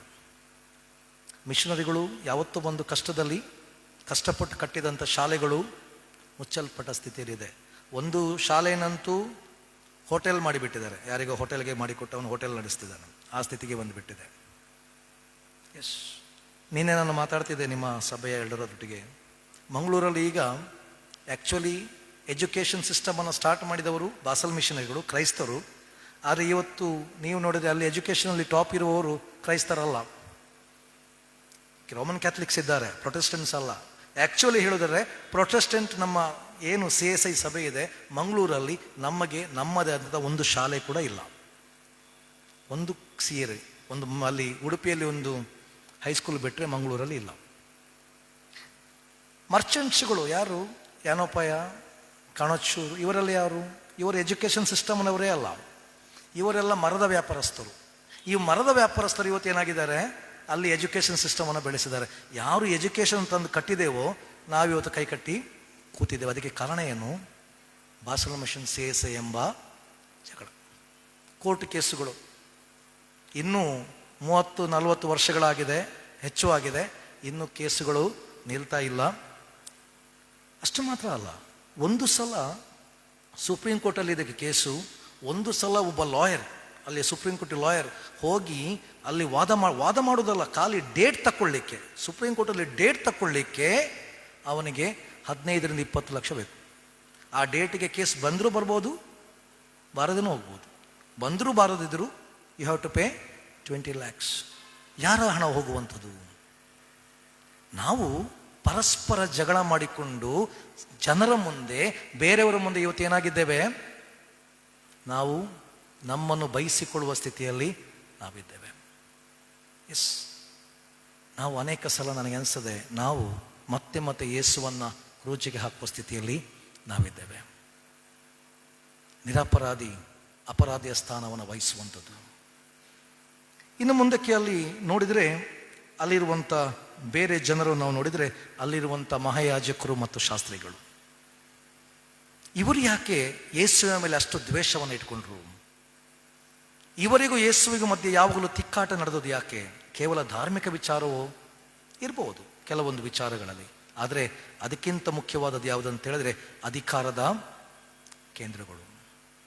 ನೀವು ಯಾವಾಗ ಅಧಿಕಾರದಲ್ಲಿರುವವರನ್ನು ಪ್ರಶ್ನೆ ಮಾಡ್ತೀರೋ, ಯಾವಾಗ ಅಧಿಕಾರದಲ್ಲಿ ಅವರನ್ನು ಎದುರು ಹಾಕಿಕೊಳ್ಳುತ್ತೀರೋ, ಆಗ ನಿಮಗೆ ಅದರ ಬೆಲೆ ನೀವು ಕೊಡಬೇಕಾಗ್ತದೆ. Have to pay. ಯೇಸುವಿನ ಮುಂದೆ ಕೂಡ ಬಂದದ್ದು ಈ ಚಿತ್ರಣಗಳು. ಆದರೆ ಯೇಸು ಎಲ್ಲವನ್ನು ಒಪ್ಪಿಕೊಂಡ. ಯಾಕಂತ ಹೇಳಿದ್ರೆ ಯೇಸು ತನ್ನ ಮುಂದಿರುವ ಮರಣವನ್ನು ಸ್ವೀಕಾರ ಮಾಡಿದ. ಅದರ ಬಗ್ಗೆ ನಾನು ಶುಕ್ರವಾರದ ಪ್ರಸಂಗದಲ್ಲಿ ಮಾತಾಡ್ತೇನೆ. ಆದರೆ ಯೇಸುವಿನ ಧೋರಣೆ ನಮಗೆ ಬಹಳ ಪ್ರಾಮುಖ್ಯ. ಇದನ್ನು ನಾವು ಇವತ್ತು ಮನನ ಮಾಡಿಕೊಳ್ಳುವಾಗ ಹೇಗೆ ಮನನ ಮಾಡಿಕೊಳ್ಳಬಹುದು? ಯೇಸುವಿನ ಧೋರಣೆ ನಾವು ಹೇಗೆ ಅರ್ಥ ಮಾಡಿಕೊಳ್ಳಬಹುದು? ಮೊದಲನೇದಾಗಿ, ಮರಣವು ನಮ್ಮ ಮುಂದೆ ಇರುವುದಾದರೂ ಕೂಡ ಅದಕ್ಕೆ ಭಯಪಡದೆ ನ್ಯಾಯಬದ್ಧವಾಗಿ ನಿಲ್ಲಕ್ಕೆ ನಾವೇನು ಮಾಡಬೇಕು? ಕಲಿಬೇಕು. ನಾನು ಇವತ್ತು ಬೆಳಗಿನ ಇದರಲ್ಲಿ ಹೇಳಿದೆ, ಯಾವುದು ನಮಗೆ ಪ್ರಾಮುಖ್ಯವಾಗಿ ಬೇಕು? ಸತ್ಯ ನಮ್ಮಲ್ಲಿ ಇರಬೇಕು. ಆ ಮರಣ ನನ್ನ ಮುಂದೆ ಇದೆ ಎಂಬುದನ್ನು, ಮರಣವನ್ನು ತಪ್ಪಿಸಿಕೊಳ್ಳಿಕ್ಕೋಸ್ಕರ ನಾವು ಸುಳ್ಳು ಹೇಳುವ ಅವಶ್ಯಕತೆಗಳು ಇಲ್ಲ. ನಾನೀಗಾಗಲೇ ಹೇಳಿದೆ, ನಿಜವಾಗಿ ಒಂದು ಸ್ಥಳದಲ್ಲಿ ನಾವು ಸಾವನ್ನು ಹೊಂದಿದರೆ ದಟ್ಸ್ ಓವರ್. ಒಂದು ಲೆಕ್ಕ ನಮ್ಮ ಸಂಗೀತಗಳು ಕೂಡ ಏನು ಹೇಳ್ತದೆ? ನಮ್ಮ ಆಪ್ತನೇ ವಿಶ್ರಾಂತಿಯಾಗಿರು, ವಿಶ್ರಾಂತಿಯ ಸ್ಥಳ, ಡೋಂಟ್ ವರಿ. ಇವತ್ತು ಪ್ರತಿ ದಿವಸ ಎದ್ದುಕೊಂಡು ಕೆಲಸಕ್ಕೆ ಹೋಗಬೇಕು, ಅಡುಗೆ ಮಾಡಬೇಕು, ಅದು ಮಾಡಬೇಕು, ಇದು ಮಾಡಬೇಕು, ನಾನಾ ರೀತಿ ಚಿಂತೆಗಳು, ನೋ ಚಿಂತೆ, ದಟ್ಸ್ ಓವರ್. ಅದರಿಂದ ಮರಣಕ್ಕೆ ಯಾವತ್ತು ಭಯಪಡಬೇಡ್ರಿ. ಯಾಕಂತ ಹೇಳಿದ್ರೆ ನಮ್ಮೊಟ್ಟಿಗೆ ಜೀವದ ಅಧಿಪತಿ ಇದ್ದಾನೆ. That's what. ನನಗೆ ಮೊನ್ನೆ ನಿಮ್ಮ ಸಭೆಯವರು ಕೇಳಿದ್ರು, ಅಯ್ಯ ಗುಡ್ ಫ್ರೈಡೆ ದಿವಸ ಊಟ ಮಾಡ್ತೀರಾ ಅಂತ. ಎಸ್, ನನಗೆ ಗುಡ್ ಫ್ರೈಡೆ ದಿವಸ ಬಿರಿಯಾನಿ ಕೊಟ್ಟರು ತಿಂತೀರಿ. ಓಕೆ, ಹಾಗಂತ ನೀವು ಮಾಡಿ ಕೊಡ್ತೀರ ಗೊತ್ತಿಲ್ಲ, ಕೊಟ್ಟರೆ ನಾನು ತಿಂತೇನೆ. ಯಾಕಂತ ಹೇಳಿದ್ರೆ ನನಗೆ ನನ್ನ ಯೇಸು ಸತ್ತಿಲ್ಲ, ಹಿ ಈಸ್ ಲಿವಿಂಗ್. ನನ್ನ ಯೇಸು ಜೀವಂತವಾಗಿರುವಾಗ ನಾನು ಯಾಕೆ ದುಃಖ ಪಡಬೇಕು? ನಾನು ಆ ಕ್ಷಣವನ್ನು ಇವತ್ತು ಏನು ಮಾಡ್ತೇನೆ? ನೆನಪಿಸಿಕೊಳ್ಳುತ್ತೇನೆ, ಅದರಲ್ಲಿ ಪಾರ್ಟಿಸಿಪೇಟ್ ಮಾಡ್ತಾನೆ ಹೊರತು ನನ್ನ ಯೇಸು ಸತ್ತಿದನೆಂಬುದಾಗಿ ದುಃಖಪಟ್ಟು ಗಂಜಿ ತಿನ್ನುವ ವ್ಯಕ್ತಿ ನಾನಲ್ಲ. Because my Jesus is living and I believe he is here with us. ಅದರಿಂದ ನಾನು ಯಾವತ್ತೂ ಕೂಡ ಯಾವುದೇ ಗುಡ್ ಫ್ರೈಡೆಗೆ ಇದ್ದರೂ ಕೂಡ ನಾನು ಉಪವಾಸ ಮಾಡಲಿಕ್ಕೆ ಹೋಗೋದಿಲ್ಲ. Because I know that my Jesus is living. When he is living, why should I fast? ನೀವು ಬೇಕಾದ್ರೆ ಮಾಡಿ, ನನಗೆ ಬೇಕು, ತೊಂದರೆ ಇಲ್ಲ. ಬಟ್ ನಾನು ಮಾಡೋದಿಲ್ಲ. ನನಗೆ ಊಟ ಕೊಟ್ಟರೆ ನಾನು ಊಟ ಮಾಡ್ತೇನೆ. ಎಂಥದೇ ಸ್ಥಿತಿಗತಿಯಲ್ಲೂ, ಮರಣದ ಹತಿಯಲ್ಲೂ ಕೂಡ ನಾವೇನಿರಬೇಕು? ಧೈರ್ಯವಾಗಿ. ಯಾಕೆಂದರೆ ನಮ್ಮೊಟ್ಟಿಗೆ ಯಾರಿದ್ದಾನೆ? ದೇವರಿದ್ದಾನೆ. ಎರಡನೇದಾಗಿ ನಮ್ಮ ಮುಂದೆ ಅಂಥ ಸ್ಥಿತಿಗಳು ಬಂದಾಗಲೂ ಕೂಡ ಭಯಪಡುವ ಅವಶ್ಯಕತೆಗಳಿಲ್ಲ, ಅಲ್ಲಿಂದ ಓಡಿ ಹೋಗುವ ಅವಶ್ಯಕತೆಗಳಿಲ್ಲ. ಅದನ್ನು ನಾವು ಧೈರ್ಯವಾಗಿ ಎದುರಿಸುವ ದಾನಿಯೇಲನ ಹಾಗೆ ಮರಣ ಆದರೆ ಮರಣ, ಜೀವ ಆದರೆ ಜೀವ. ಅವನು ನೆಬೂಕದ್ನೆಚ್ಚರನ ಹತ್ರ ಬೇಡಿಕೊಳ್ಳಿಲ್ಲ, ಬೇಡ ಬೇಡ ನನ್ನನ್ನು ಅಲ್ಲಿಗೆ ಹಾಕಬೇಡ, ನಾನು ಮಾಡಿದ ತಪ್ಪಾಯಿತು, ಇನ್ನು ಮೇಲೆ ನಾನು ದಿವಸಕ್ಕೆ 5 ಸಲ ಪ್ರಾರ್ಥನೆ ಮಾಡೋದಿಲ್ಲ ಎಂಬುದಾಗಿ ಹೇಳಿಲ್ಲ. ಅವನೇನು ಹೇಳ್ತಾನೆ, ನನ್ನ ದೇವರು ನನ್ನನ್ನು ಕಾಪಾಡ್ತಾನೆ. ಎಸ್, ಒಂದು ವೇಳೆ ಅವನು ಎಲ್ಲಿವರೆಗೆ ಹೇಳ್ತಾನೆ ಅಂತ ಹೇಳಿದ್ರೆ, ಒಂದು ವೇಳೆ ನನ್ನ ದೇವರಿಗೆ ನನ್ನನ್ನು ಸಿಂಹಗಳ ಬಾಯಿಗೆ ಕೊಡುವುದೇ ದೇವರ ಚಿತ್ತ ಆದರೆ ದ್ಯಾಟ್ ಈಸ್ ಓಕೆ, ಆದರೆ ಇಲ್ಲ ನಾನು ಬದುಕಿಸುವನು. This is what. ಸೊ ಅದರಿಂದ ಈ ಶ್ರಮ ಕಾಲದಲ್ಲಿ ನಮಗೆ ಯೇಸುವಿನ ಧೋರಣೆಗಳು ನಮ್ಮನ್ನು ನಡೆಸಲಿ. ಎಲ್ಲಿ ನಾವು ನ್ಯಾಯದ ಪರವಾಗಿ ಮಾತಾಡಬೇಕೋ ಮಾತಾಡಬೇಕು, ಎಲ್ಲಿ ನಾವು ನ್ಯಾಯಸಮ್ಮತವಾಗಿ ನಿಲ್ಲಬೇಕೋ ನಿಲ್ಲಬೇಕು. ಅದು ನಮಗೆ ಮರಣಕ್ಕೆ ನಡೆಸಿದರೂ ತೊಂದರೆ ಇಲ್ಲ. ನಾನು ನಿಮಗೆ ಹೇಳಿರಬೇಕು, ಈ ಹಿಂದೆ ನಾನು ಬಾಂಬೆಲಿದ್ದಾಗ ನಾನು ಒಂದು ಚರ್ಚಿಗೆ ಟ್ರಾನ್ಸ್ಫರ್ ಮಾಡಿದರು. ಟ್ರಾನ್ಸ್ಫರ್ ಆದಾಗ ಅಲ್ಲಿ ಆಲ್ರೆಡಿ ಸ್ವಲ್ಪ ಗಲಭೆ ಇತ್ತು. ಅಂದರೆ ಅಲ್ಲಿ ಇದ್ದ ಪಾಸ್ಟರ್ಗೆ ಟ್ರಾನ್ಸ್ಫರ್ ಹೋಗಲಿಕ್ಕೆ ಮನಸ್ಸಿರಲಿಲ್ಲ. ಸೊ ಅವರು ಸ್ವಲ್ಪ ಜನರನ್ನೆಲ್ಲ ಎಬ್ಬಿಸಿ, ಆಲ್ರೆಡಿ ನಾನು ಹೋಗುವಾಗಲೇ ಲಾಟ್ ಆಫ್ ಟೆನ್ಷನ್ಸ್, ಗುಂಪುಗಾರಿಕೆಗಳೆಲ್ಲ ಸುಮಾರಾಯಿತು. ಒಂದು ರೀತಿಯಲ್ಲಿ ನಾನು ಅಲ್ಲಿ ಇದ್ದದ್ದು ಹೆಚ್ಚು ಸಮಯ ಇಲ್ಲ, ನಾಳೆ ಒಂದು 5 ತಿಂಗಳು ಮಾತ್ರ ಇದ್ದದ್ದು. 5 ತಿಂಗಳಲ್ಲಿ ಸರಿಯಾಗಿ ನಿದ್ರೆ ಮಾಡಿದ ದಿವಸಗಳು ಕಡಿಮೆ. ಯಾಕಂತ ಹೇಳಿದ್ರೆ ಪ್ರತಿ ದಿವಸ ಜಗಳವೇ ಯಾರಾದರೂ. ಸೊ ಕೊನೆಗೆ ಅಲ್ಲಿ ಒಂದು ಶಾಲೆ ಇದೆ, ಆ ಶಾಲೆಯ ಇನ್ಚಾರ್ಜ್ ಕೂಡ ನಾನಾಗಿದ್ದೆ. ಆ ಶಾಲೆಯಲ್ಲಿ ಕಮಿಟಿಯಲ್ಲಿ ಒಂದು ಪೋಸ್ಟ್ ಖಾಲಿ ಇತ್ತು, ಒಂದು ಎಲ್ಡರಿಂದ ಆ ಪೋಸ್ಟ್ಗೆ ನಾನು ತರಬೇಕಿತ್ತು. ಸೊ ಕೌನ್ಸಿಲ್ದು ರೂಲ್ಸ್ ಏನಿತ್ತು ಅಂತ ಹೇಳಿದ್ರೆ, ಆ ಪೋಸ್ಟ್ಗೆ ನಾನು ಒಂದು ಟೀಚರನ್ನು ಮಾತ್ರ ತರಲಿಕ್ಕಾಗ್ತದೆ, ಟೀಚಿಂಗ್ ಫೀಲ್ಡ್ ಅವರನ್ನು. ಸೊ ಎಲ್ಡರ್ ಮೀಟಿಂಗ್ ಆಯಿತು. ಅಲ್ಲಿ ಅವರು ಒಂದು ಗುಂಪಿನ 2 ಗುಂಪಿದೆ ಅಲ್ಲಿ. ಒಂದು ಗುಂಪಿನವ್ರು ಹೇಳಿದ್ರು, ನೀವು ಈ ಕ್ಯಾಂಡಿಡೇಟನ್ನು ನೀವು ಮಾಡಬೇಕು. ಇನ್ನೊಂದು ಗುಂಪಿನವ್ರು ಹೇಳಿದ್ರು, ನೀವು ಈ ಕ್ಯಾಂಡಿಡೇಟನ್ನು ಮಾಡಬೇಕು. ಸೊ ನನ್ನ ಮುಂದೆ ಈಗ ಸವಾಲಿದೆ, ನಾನು ಯಾರನ್ನು ಮಾಡಬೇಕು. ನಾನು ಇಬ್ಬರ ಕೆಲಸ ಕ್ವಾಲಿಫಿಕೇಷನ್ ನೋಡಿ ಹೇಳಿದೆ, ಇಬ್ಬರು ಕೂಡ ಶಾಲೆಯಲ್ಲಿ ಕೆಲಸ ಮಾಡಿದವರೇ, ಆದರೆ ಒಬ್ಬರು ಟೀಚರ್, ಇನ್ನೊಬ್ಬರು ಟೀಚರ್ ಅಲ್ಲ, ಇನ್ನೊಬ್ಬರು ಅಲ್ಲಿ ಆಯಾಗಿ ಕೆಲಸ ಮಾಡಿದವರು. ಸೊ ನಾನು ಆಯಾಗಿ ಕೆಲಸ ಮಾಡಿದವರನ್ನು ನಾನು ಕಮಿಟಿಗೆ ಅಲ್ಲಿಗೆ ತರಲಿಕ್ಕೆ ಆಗೋದಿಲ್ಲ. ಬಟ್ ಆ ಗುಂಪು ಭಾಳ ಪವರ್ಫುಲ್, ಅವರು ಬಿಡಲಿಲ್ಲ. ಗಲಾಟೆ ಆಯಿತು, ಅವರಿಗೆ ಕೌನ್ಸಿಲ್ವರೆಗೂ ಹೋಯಿತು. ಕೌನ್ಸಿಲಲ್ಲಿ ಗಲಾಟೆ, ತುಂಬ ಜನ ಎಲ್ಲ ಸೇರಿ ನನ್ನನ್ನು ಹೊಡೆಯುವಷ್ಟರ ಮಟ್ಟಿಗೆ ಬಂದರು. ಬಟ್ ಸ್ಟಿಲ್ ನಾನು ಹೇಳಿದೆ, ನೀವು ಬೇಕಾದ್ರೆ ಏನು ಬೇಕಾದ್ರೂ ಮಾಡಿ, ನಾನು ಅನ್ಯಾಯ ಮಾಡಲಿಕ್ಕೆ ಹೋಗೋದಿಲ್ಲ. ನಾನು ಏನಿದ್ರು ರೂಲ್ಸ್ ಆ್ಯಂಡ್ ರೆಗ್ಯುಲೇಷನ್ ಏನುಂಟು ಅದು ಮಾತ್ರ ನಮ್ಮದು. ತುಂಬ ಗಲಾಟೆ ಮಾಡಿದರು. ಕೊನೆಗೆ ಹೇಳಿದರು, ಈಗಲೇ ನೀವು ಮನೆ ಬಿಟ್ಟು ಹೋಗಬೇಕು. No problem. ಮುಂಬೈಯಲ್ಲಿ ರಾತ್ರಿ 12 ಗಂಟೆ ರಾತ್ರಿಗೆ ನಾನು, ನನ್ನ ಹೆಂಡತಿ, ಆಗ ನಮ್ಮ ತಾಯಿ ಇದ್ದರು, ಅವರಿಗೆ 72 ವರ್ಷ, ನಾವು 3 ಜನ ರಾತ್ರಿ 12 ಗಂಟೆ ರಾತ್ರಿಗೆ ಮನೆ ಬಿಟ್ಟು ಹೊರಗೆ ಹೋಗಬೇಕಾಯ್ತು. No problem. I am always ready for it, but I don't want to compromise. Why? Because my Jesus never compromised. I will not compromise. ನನ್ನ ಯೇಸು ಯಾವತ್ತೂ ಕೂಡ ಕಾಂಪ್ರಮೈಸ್ ಮಾಡಲಿಲ್ಲ, ನಾನು ಮಾಡೋದಿಲ್ಲ. ಇದು ನನ್ನ ನಿರ್ಧಾರ. ಮತ್ತು ಅದಕ್ಕೋಸ್ಕರ ಸಾಕಷ್ಟು ಪೆಟ್ಟುಗಳನ್ನು ನಾವು ತಿಂದಿದ್ದೇವೆ. ನಿಮಗೆ ಧೈರ್ಯ ಇದ್ದರೆ ನೀವು ನ್ಯಾಯಪರವಾಗಿ ನಿಲ್ಲರಿ. ಎಸ್, ಆದರೆ ನೆನಪಿಟ್ಕೊಳ್ಳಿ, ಬೆನ್ನು ಮಾತ್ರ ಗಟ್ಟಿ ಇರಬೇಕು. ಯಾಕಂತೇಳಿದ್ರೆ ನ್ಯಾಯಕ್ಕೋಸ್ಕರ ನಿಂತಾಗ ನಮ್ಮ ವಿರುದ್ಧವಾಗಿ ನಿಲ್ಲುವವರು ಅನೇಕರು. No problem. ಆದರೆ ಇವತ್ತು ಯಾರು ಆವತ್ತು ನಮ್ಮನ್ನು ರಾತ್ರಿ 12 ಗಂಟೆಗೆ ಹೊರಗೆ ಹಾಕಿದಾರೋ ಅವರು ಇವತ್ತು ಮತ್ತೆ ಸ್ನೇಹಿತರಾಗಿದ್ದಾರೆ, ಮಾತಾಡ್ತಾರೆ. ಆ ಕ್ಷಣಕ್ಕೆ ಅವರು ಪಶ್ಚಾತ್ತಾಪ ಪಡ್ತಾರೆ, ಅದು ಬೇರೆ ಪ್ರಶ್ನೆ. ಬಟ್ ಆ ಸಮಯದಲ್ಲಿ ಈವನ್ ನನ್ನ ಪ್ರೆಸಿಡೆಂಟ್ ಎಲ್ಲ ಕರೆದು ಹೇಳಿದರು, ನೀವು ಸ್ವಲ್ಪ ಡಿಪ್ಲೊಮ್ಯಾಟಿಕ್ ಆಗು, ಅವರೊಟ್ಟಿಗೆ ಮಾತಾಡು. No way. ನೀವು ಬೇಕಾದ್ರೆ ನಿಮ್ಮ ರೂಲ್ಸ್ ಚೇಂಜ್ ಮಾಡಿ, ನನಗೆ ಪ್ರಾಬ್ಲಮ್ ಇಲ್ಲ. ಬಟ್ ರೂಲ್ಸ್ ಇದ್ದು ನಾನು ನ್ಯಾಯ ಬಿಟ್ಟು ಹೋಗಲಿಕ್ಕೆ ಆಗೋದಿಲ್ಲ. ನಾನು ಮನೆ ಬಿಟ್ಟು ಬೇಕಾದ್ರೆ ಹೋಗ್ತೇನೆ, ಆಗೋದಿಲ್ಲ. ನಾನು ಮನೆ ಬಿಟ್ಟು ಹೋದೆ, 10 ದಿವಸ ರಜೆ ಕೊಟ್ಟರು, ಖುಷಿ ಆಯಿತು, ರಾಣೆಬೆನ್ನೂರಿಗೆ ಬಂದು ಹೆಂಡತಿ ಊರಲ್ಲಿದ್ದೆವು, ಎಂಜಾಯ್ ಇಟ್. ಆದರೆ ದಿಸ್ ಇಸ್ ವಾಟ್. ಯಾಕೆಂದರೆ ನನಗೆ ನನ್ನ ಯೇಸು ಯಾವಾಗಲೂ ಕೂಡ ಏನು ಹೇಳ್ತಾನೆ ಅಂತ ಹೇಳಿದ್ರೆ, you should stand firm on your justice. ನ್ಯಾಯಕ್ಕೋಸ್ಕರ ಗಟ್ಟಿಯಾಗಿ ನಿಲ್ಲಬೇಕು, ಎಂಥದೇ ಆಗಲಿ. ಅದಕ್ಕೆ ಒಂದು ಕಾರಣ, ನಾನು ನನ್ನ ಜೀವನದಲ್ಲಿ ನನ್ನನ್ನು ಹೆಚ್ಚು ಕಡಿಮೆ ಯೆರೆಮೀಯನೊಟ್ಟಿಗೆ ಹೋಲಿಸಲಿಕ್ಕೆ ಪ್ರಯತ್ನ ಪಡ್ತೇನೆ. ನನಗೆ ಯೆರೆಮೀಯ ಬಹಳ ಪ್ರಾಮುಖ್ಯ ಮತ್ತು ನನ್ನ ಜೀವನಕ್ಕೆ ಬಹಳ ಹತ್ತಿರವಾದವ. ನೀವು ಯೆರೆಮೀಯನ ಪ್ರವಾದನ ಗ್ರಂಥ 1ನೇ ಅಧ್ಯಾಯ ತೆಗೆದು ನೋಡಿದ್ರೆ ಅಲ್ಲಿ ಹೇಳ್ತದೆ, ಆತನು ತಾಯಿಯ ಗರ್ಭದಲ್ಲೇ ಆತನು ಕರೆದನು ಎಂಬುದಾಗಿ. ಸೊ ನಾನು ಇದನ್ನು ನಂಬ್ತೇನೆ ನನ್ನ ವಿಚಾರದಲ್ಲಿ ಕೂಡ. ಯಾಕಂದರೆ ನಾನು ಹುಟ್ಟಿದ್ದು ಕೂಡ ಹೆಚ್ಚು ಕಡಿಮೆ ಅದೇ ರೀತಿಯಲ್ಲಿ. ನನ್ನಮ್ಮ ತುಂಬ ಗರ್ಭಿಣಿ, ಅವರು ಚರ್ಚಿಗೆ ಬಂದಿದ್ದರು. ಅಲ್ಲಿಂದ ಮನೆಗೆ ಹೋಗುವಾಗ ಅರ್ಧ ದಾರಿಯಲ್ಲಿ ಅವರಿಗೆ ಪ್ರಸವ ವೇದನೆ ಆರಂಭ ಆಯಿತು. ಬಸ್ಸುಗಳಿಲ್ಲ. ಆಗ ಆ ಇಡೀ ಇವರು ಬರ್ತಾರೆ, ಈಗ ಇವರ ಮಗಳು ಕಣಚೂರಲ್ಲಿ ಕಲಿತಿದ್ದಾಳೆ, ಈಗೆಲ್ಲ ಬಸ್ಸುಗಳು ತುಂಬ ಇದೆ. ಆಗ ಕಾಡು, ಅದು ಚೂಸ್ ಫಾರೆಸ್ಟ್ ಎಲ್ಲವೂ ಕೂಡ ಏನೂ ಇಲ್ಲ. ಅರ್ಧ ದಾರಿ ಬರುವಾಗ ನಮ್ಮ ಅಮ್ಮನಿಗೆ ಪ್ರಸವ ವೇದನೆ ಬಂತು. ಅಮ್ಮ ಅಲ್ಲಿಯ ಮೊಣಕಾಲಕ್ಕೆ ಪ್ರಾರ್ಥನೆ ಮಾಡಿದ್ರಂತೆ, ದೇವರೇ, ನಾನು ಸುರಕ್ಷಿತವಾಗಿ ಹೋಗಿ ಮನೆಗೆ ಮುಟ್ಟಿದರೆ ಈ ಮಗು ಯಾವುದೇ ಇರಲಿ, ಅದು ಗಂಡಾಗಲಿ ಹೆಣ್ಣಾಗಲಿ, ಈ ಮಗುವನ್ನು ಸೇವೆಗೆ ಕೊಡ್ತೇನೆ ಅಂತ. ಅಮ್ಮ ಹೇಳಿದರು ನನಗೆ, ಆ ಪ್ರಾರ್ಥನೆ ಮಾಡಿದ ಮೇಲೆ ಮತ್ತೆ ಪುನಃ ಅಲ್ಲಿಂದ ನನ್ನ ಮನೆಗೆ ಬರಬೇಕಾದ್ರೆ ಹೆಚ್ಚು ಕಡಿಮೆ 1.5-2 ಕಿಲೋಮೀಟರ್ ಇದೆ. ನಾನು ನಡ್ಕೊಂಡು ಬಂದಿದ್ದೇನೆ, ಮನೆಗೆ ಬಂದು ಸುರಕ್ಷಿತವಾಗಿ ಮನೆಯಲ್ಲಿ ನನಗೆ ಜನ್ಮ ಕೊಟ್ಟರು. So I believe god has called.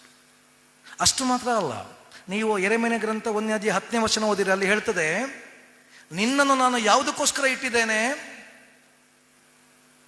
ಕೆಡವು ಹಾಕುವುದಕ್ಕೆ, ನಾಶ ಮಾಡಿಸುವುದಕ್ಕೆ, ಹಾಳು ಮಾಡುವುದಕ್ಕೆ. ಆಮೇಲೆ ಏನು ಮಾಡಬೇಕು? ಕಟ್ಟಬೇಕು. So I believe that. ನಾನು ಇವತ್ತು ಇಷ್ಟು ಧೈರ್ಯವಾಗಿ ಮಾತಾಡ್ತಾನೆ ಅಂತ ಹೇಳಿದ್ರೆ ಅದಕ್ಕೆ ನನಗಿರುವಂಥ ಭರವಸೆ ಆ ದೇವರು. ಆದರೆ ನಾನು ಹೇಳ್ತೇನೆ, ನನ್ನ ಉದ್ದೇಶ ಯಾವುದು ಸರಿ ಇಲ್ಲವೋ ಅದನ್ನು ಕೆಡವಬೇಕು, ಯಾವುದು ಸರಿ ಇಲ್ಲವೋ ಅದನ್ನು ನಾಶ ಮಾಡಬೇಕು, ಮತ್ತು ಸರಿಯಾದದನ್ನು ನೆಡಬೇಕು ಮತ್ತು ಸರಿಯಾದದನ್ನು ಕಟ್ಟಬೇಕು. ಆಮೇಲೆ 1ನೇ ಅಧ್ಯಾಯ 18ನೇ ವಚನ ಮತ್ತು 19ನೇ ವಚನ ನೀವು ನೋಡಿದ್ರೆ ಅಲ್ಲಿ ಹೇಳ್ತದೆ, ದೇವರು ಹೇಳ್ತಾನೆ, ನಿನ್ನ ವಿರುದ್ಧವಾಗಿ ಜನಾಂಗಗಳು ಎದ್ದೇಳುವರು, ನಿನ್ನ ವಿರುದ್ಧವಾಗಿ ಅವರು ಕತ್ತಿ ಬರ್ಜಿಗಳನ್ನು ತಕ್ಕೊಂಡು ಬರುವರು, ಆದರೆ ಹೆದರಬೇಡ, ನಾನೇ ನಿನ್ನೊಟ್ಟಿಗಿದ್ದೇನೆ, ನಿನ್ನನ್ನು ಸೋಲಿಸಲು ಅವರಿಗೆ ಆಗುವುದಿಲ್ಲ. Yes, this is my belief. ನಾನು ನಂಬಿಕೆಯಲ್ಲಿ ಮುಂದೆ ಹೋಗ್ತಾ ಇದ್ದೇನೆ ಮತ್ತು ನಾನು ಯಾವಾಗಲೂ ಕೂಡ ಆ ನನ್ನ ನಿರ್ಧಾರಕ್ಕೆ ಬದ್ಧ. ಅದರಿಂದಾಗಿ ಸಾಕಷ್ಟು ಪೆಟ್ಟುಗಳನ್ನು ತಿಂದಿದ್ದೇನೆ. ಕೆಲವು ಸಲ ಮನೆಯಲ್ಲಿ ಹೆಂಡತಿ ಹೇಳ್ತಾಳೆ, ಯಾಕೆ ನಿಮಗೆ ಬೇಕು, ಸ್ವಲ್ಪ ಸುಮ್ಮನೆ ರೀ, ನೀವೇ ಒಬ್ಬರು ಯಾಕೆ ಮಾತಾಡಬೇಕು, ನಿಮ್ಮಿಂದಾಗಿ ನಮಗೆ ಪ್ರಾಬ್ಲಮ್ ಆಗೋದು. ನಾನು ಹೇಳಿದೆ, ಏನು ಮಾಡೋದು, ನನ್ನ ಮುಂದೆ ಅನ್ಯಾಯ ನಡೆದರೆ ನನಗೆ ಸುಮ್ಮನೆ ಕೂತ್ಕೊಂಡು ನೋಡಲಿಕ್ಕೆ ಆಗೋದಿಲ್ಲ. Choice is yours. ನೀವು ನ್ಯಾಯಬದ್ಧವಾದ ರೀತಿಯಲ್ಲಿ ಯೇಸುವನ್ನು ಹಿಂಬಾಲಿಸಲಿಕ್ಕಿದ್ದೀರೋ ಅಥವಾ ನೀವು ಭಯಪಟ್ಟು ನಿಲ್ತೀರೋ. ನಾನು ನಿಮಗೆ ಕೊಡುವ ಕರೆ ಏನಂತ ಹೇಳಿದ್ರೆ, ಮರಣವು ಎದುರಿಗೆ ಇದ್ದರೂ ಕೂಡ ಭಯಪಡದೆ ಮುಂದೆ ಹೋಗಿರಿ, ಯಾಕಂದರೆ ದೇವರು ನಮ್ಮೊಟ್ಟಿಗೆ ಇದ್ದಾನೆ. ದೇವರು ನಿಮ್ಮನ್ನು ಬಲಪಡಿಸಲಿ. ಆಮೇನ್. ನಾವು ಕೊನೆಯದಾಗಿ ಇನ್ನೊಂದು ಹಾಡನ್ನು ಹಾಡೋಣ.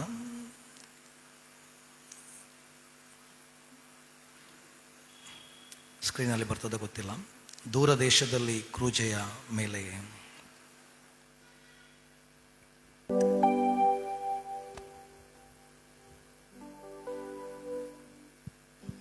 G card. ದೂರ ದೇಶದಲ್ಲಿ ಕ್ರೂಜೆಯ ಮೇಲೆಯೇ ನಮ್ಮ ಶ್ರೇಷ್ಠ ಕರ್ತ ಸತ್ತನು. ಪಾಪದಿ ತುಂಬಿದ ಲೋಕಕ್ಕೋಸ್ಕರವೇ ತನ್ನ ರಕ್ತವ ಚೆಲ್ಲಿದನು. ಯೇಸುವು ಬರುವವರೆಗೆ ನನ್ನ ಕ್ರೂಜೆಯ ಹೊರುವೆನು. ಆಗ ಕ್ರೂಜೆಯ ಬದಲಾಗಿ ನಾನು ಕಿರೀಟ ಹೊಂದುವೆನು.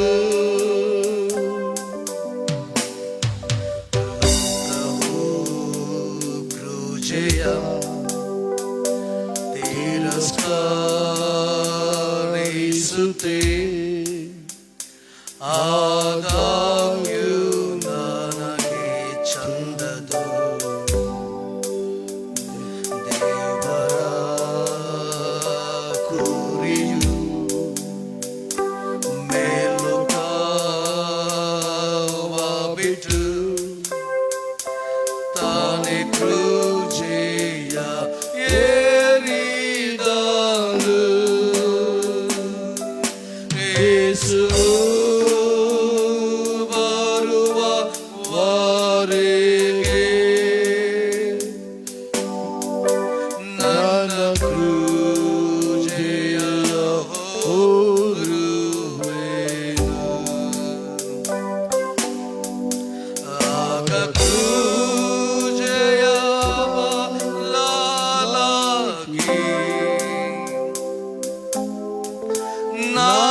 ಕಿರೀಟ ಹೊಂದುವೆನು.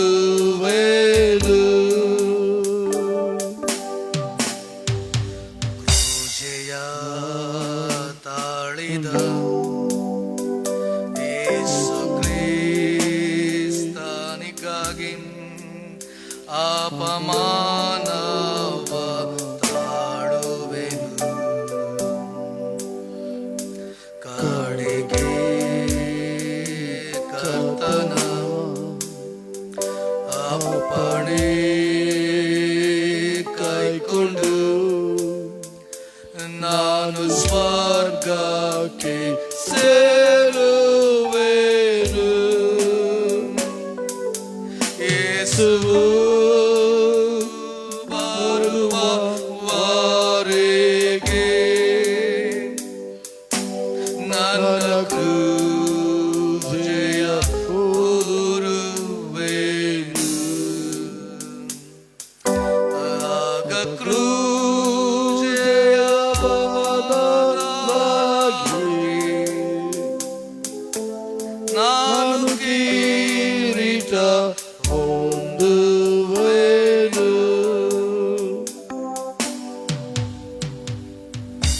ಪ್ರಾರ್ಥನೆ ಮಾಡೋಣ.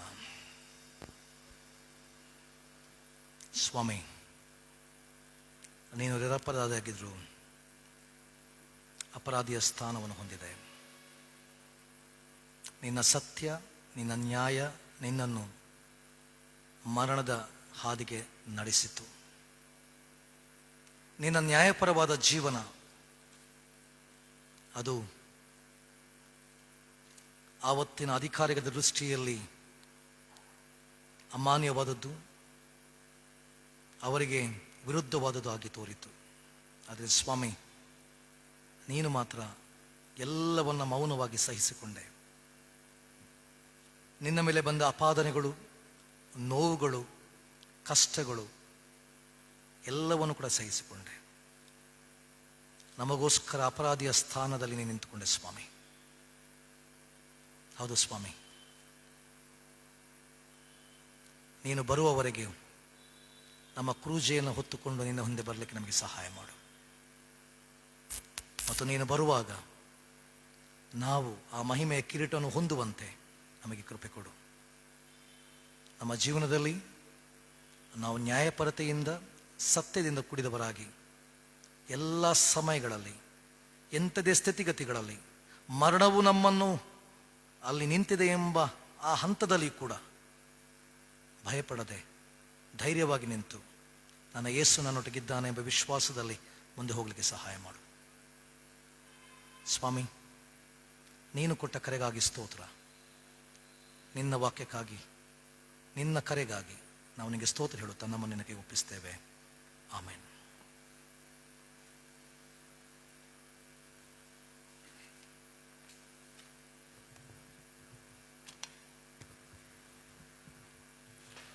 ಉತ್ತಮವಾದಂಥ ವಾಕ್ಯ ಸಂದೇಶವನ್ನು ನೀಡಿದಂಥ ದೇವ ಸೇವಕರಿಗೆ, ಸಭೆಯವರಾದಂಥ ತಮ್ಮೆಲ್ಲರ ಪರವಾಗಿ, ಸಭಾಪಾಲಕರು ಹಾಗೂ ಸಭಾಪಾಲನಾ ಸಮಿತಿ ಪರವಾಗಿ ತುಂಬ ಹೃದಯದ ಕೃತಜ್ಞತೆಗಳನ್ನು ಸಲ್ಲಿಸೋನಾಗಿದ್ದೇನೆ.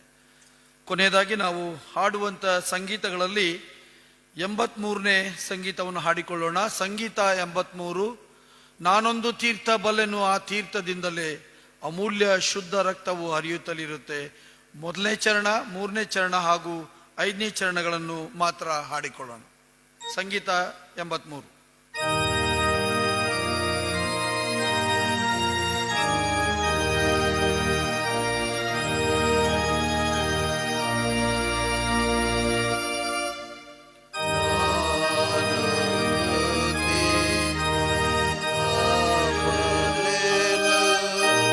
ಆ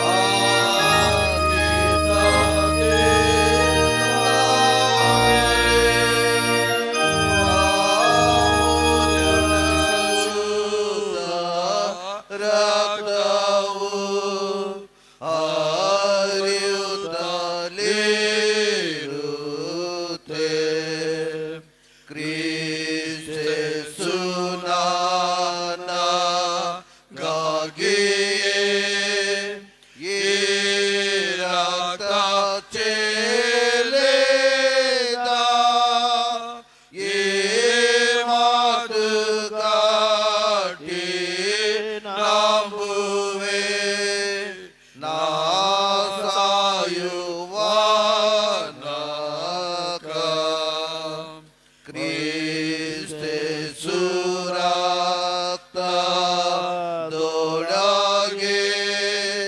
ತಾಮಡಿ ಸ್ನಾನವ ನಿರ್ಮಲನಾಗಿ ಸಾಯುತ್ತಲೇ ಸೇರಿದ ಮೋಕ್ಷವ. ನಾವೆಲ್ಲರೂ ಮನಸ್ಸಾಗಿ ಕರ್ತನು ಕಲಿಸಿಕೊಟ್ಟಿರುವಂಥ ಪ್ರಾರ್ಥನೆಯನ್ನು ಅರಿಕೆ ಮಾಡಿಕೊಳ್ಳೋಣ. ಅದಾದ ನಂತರ ದೈವ ಸೇವಕರು ನಮ್ಮನ್ನು ಅಂತ್ಯಾಶೀರ್ವಾದದಲ್ಲಿ ನಡೆಸಬೇಕೆಂಬುದಾಗಿ ವಿನಂತಿಸಿಕೊಳ್ತೇನೆ.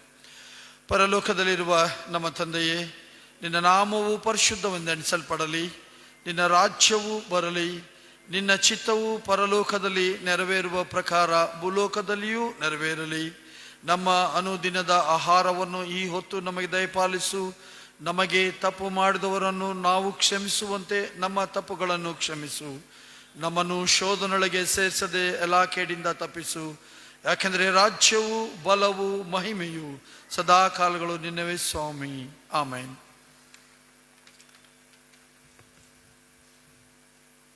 ವಿಶ್ವಾಸದಿಂದ ದೇವರ ಆಶೀರ್ವಾದ ಹೊಂದಿಕೊಳ್ಳೋಣ. ನಮ್ಮ ಕರ್ತನಾದ ಯೇಸು ಕ್ರಿಸ್ತನ ಕೃಪೆ, ತಂದೆಯ ದೇವರ ಪ್ರೀತಿ, ಪರಿಶುದ್ಧಾತ್ಮನ ಅನ್ಯೋನ್ಯ ಸಹವಾಸ ಈಗಲೂ ಸದಾ ಕಾಲವು ನಮ್ಮೊಂದಿಗೂ ವಿಶ್ವದೊಂದಿಗೂ ನಿರಂತರವಾಗಿರಲಿ ಸ್ವಾಮಿ. ಆಮೇನ್.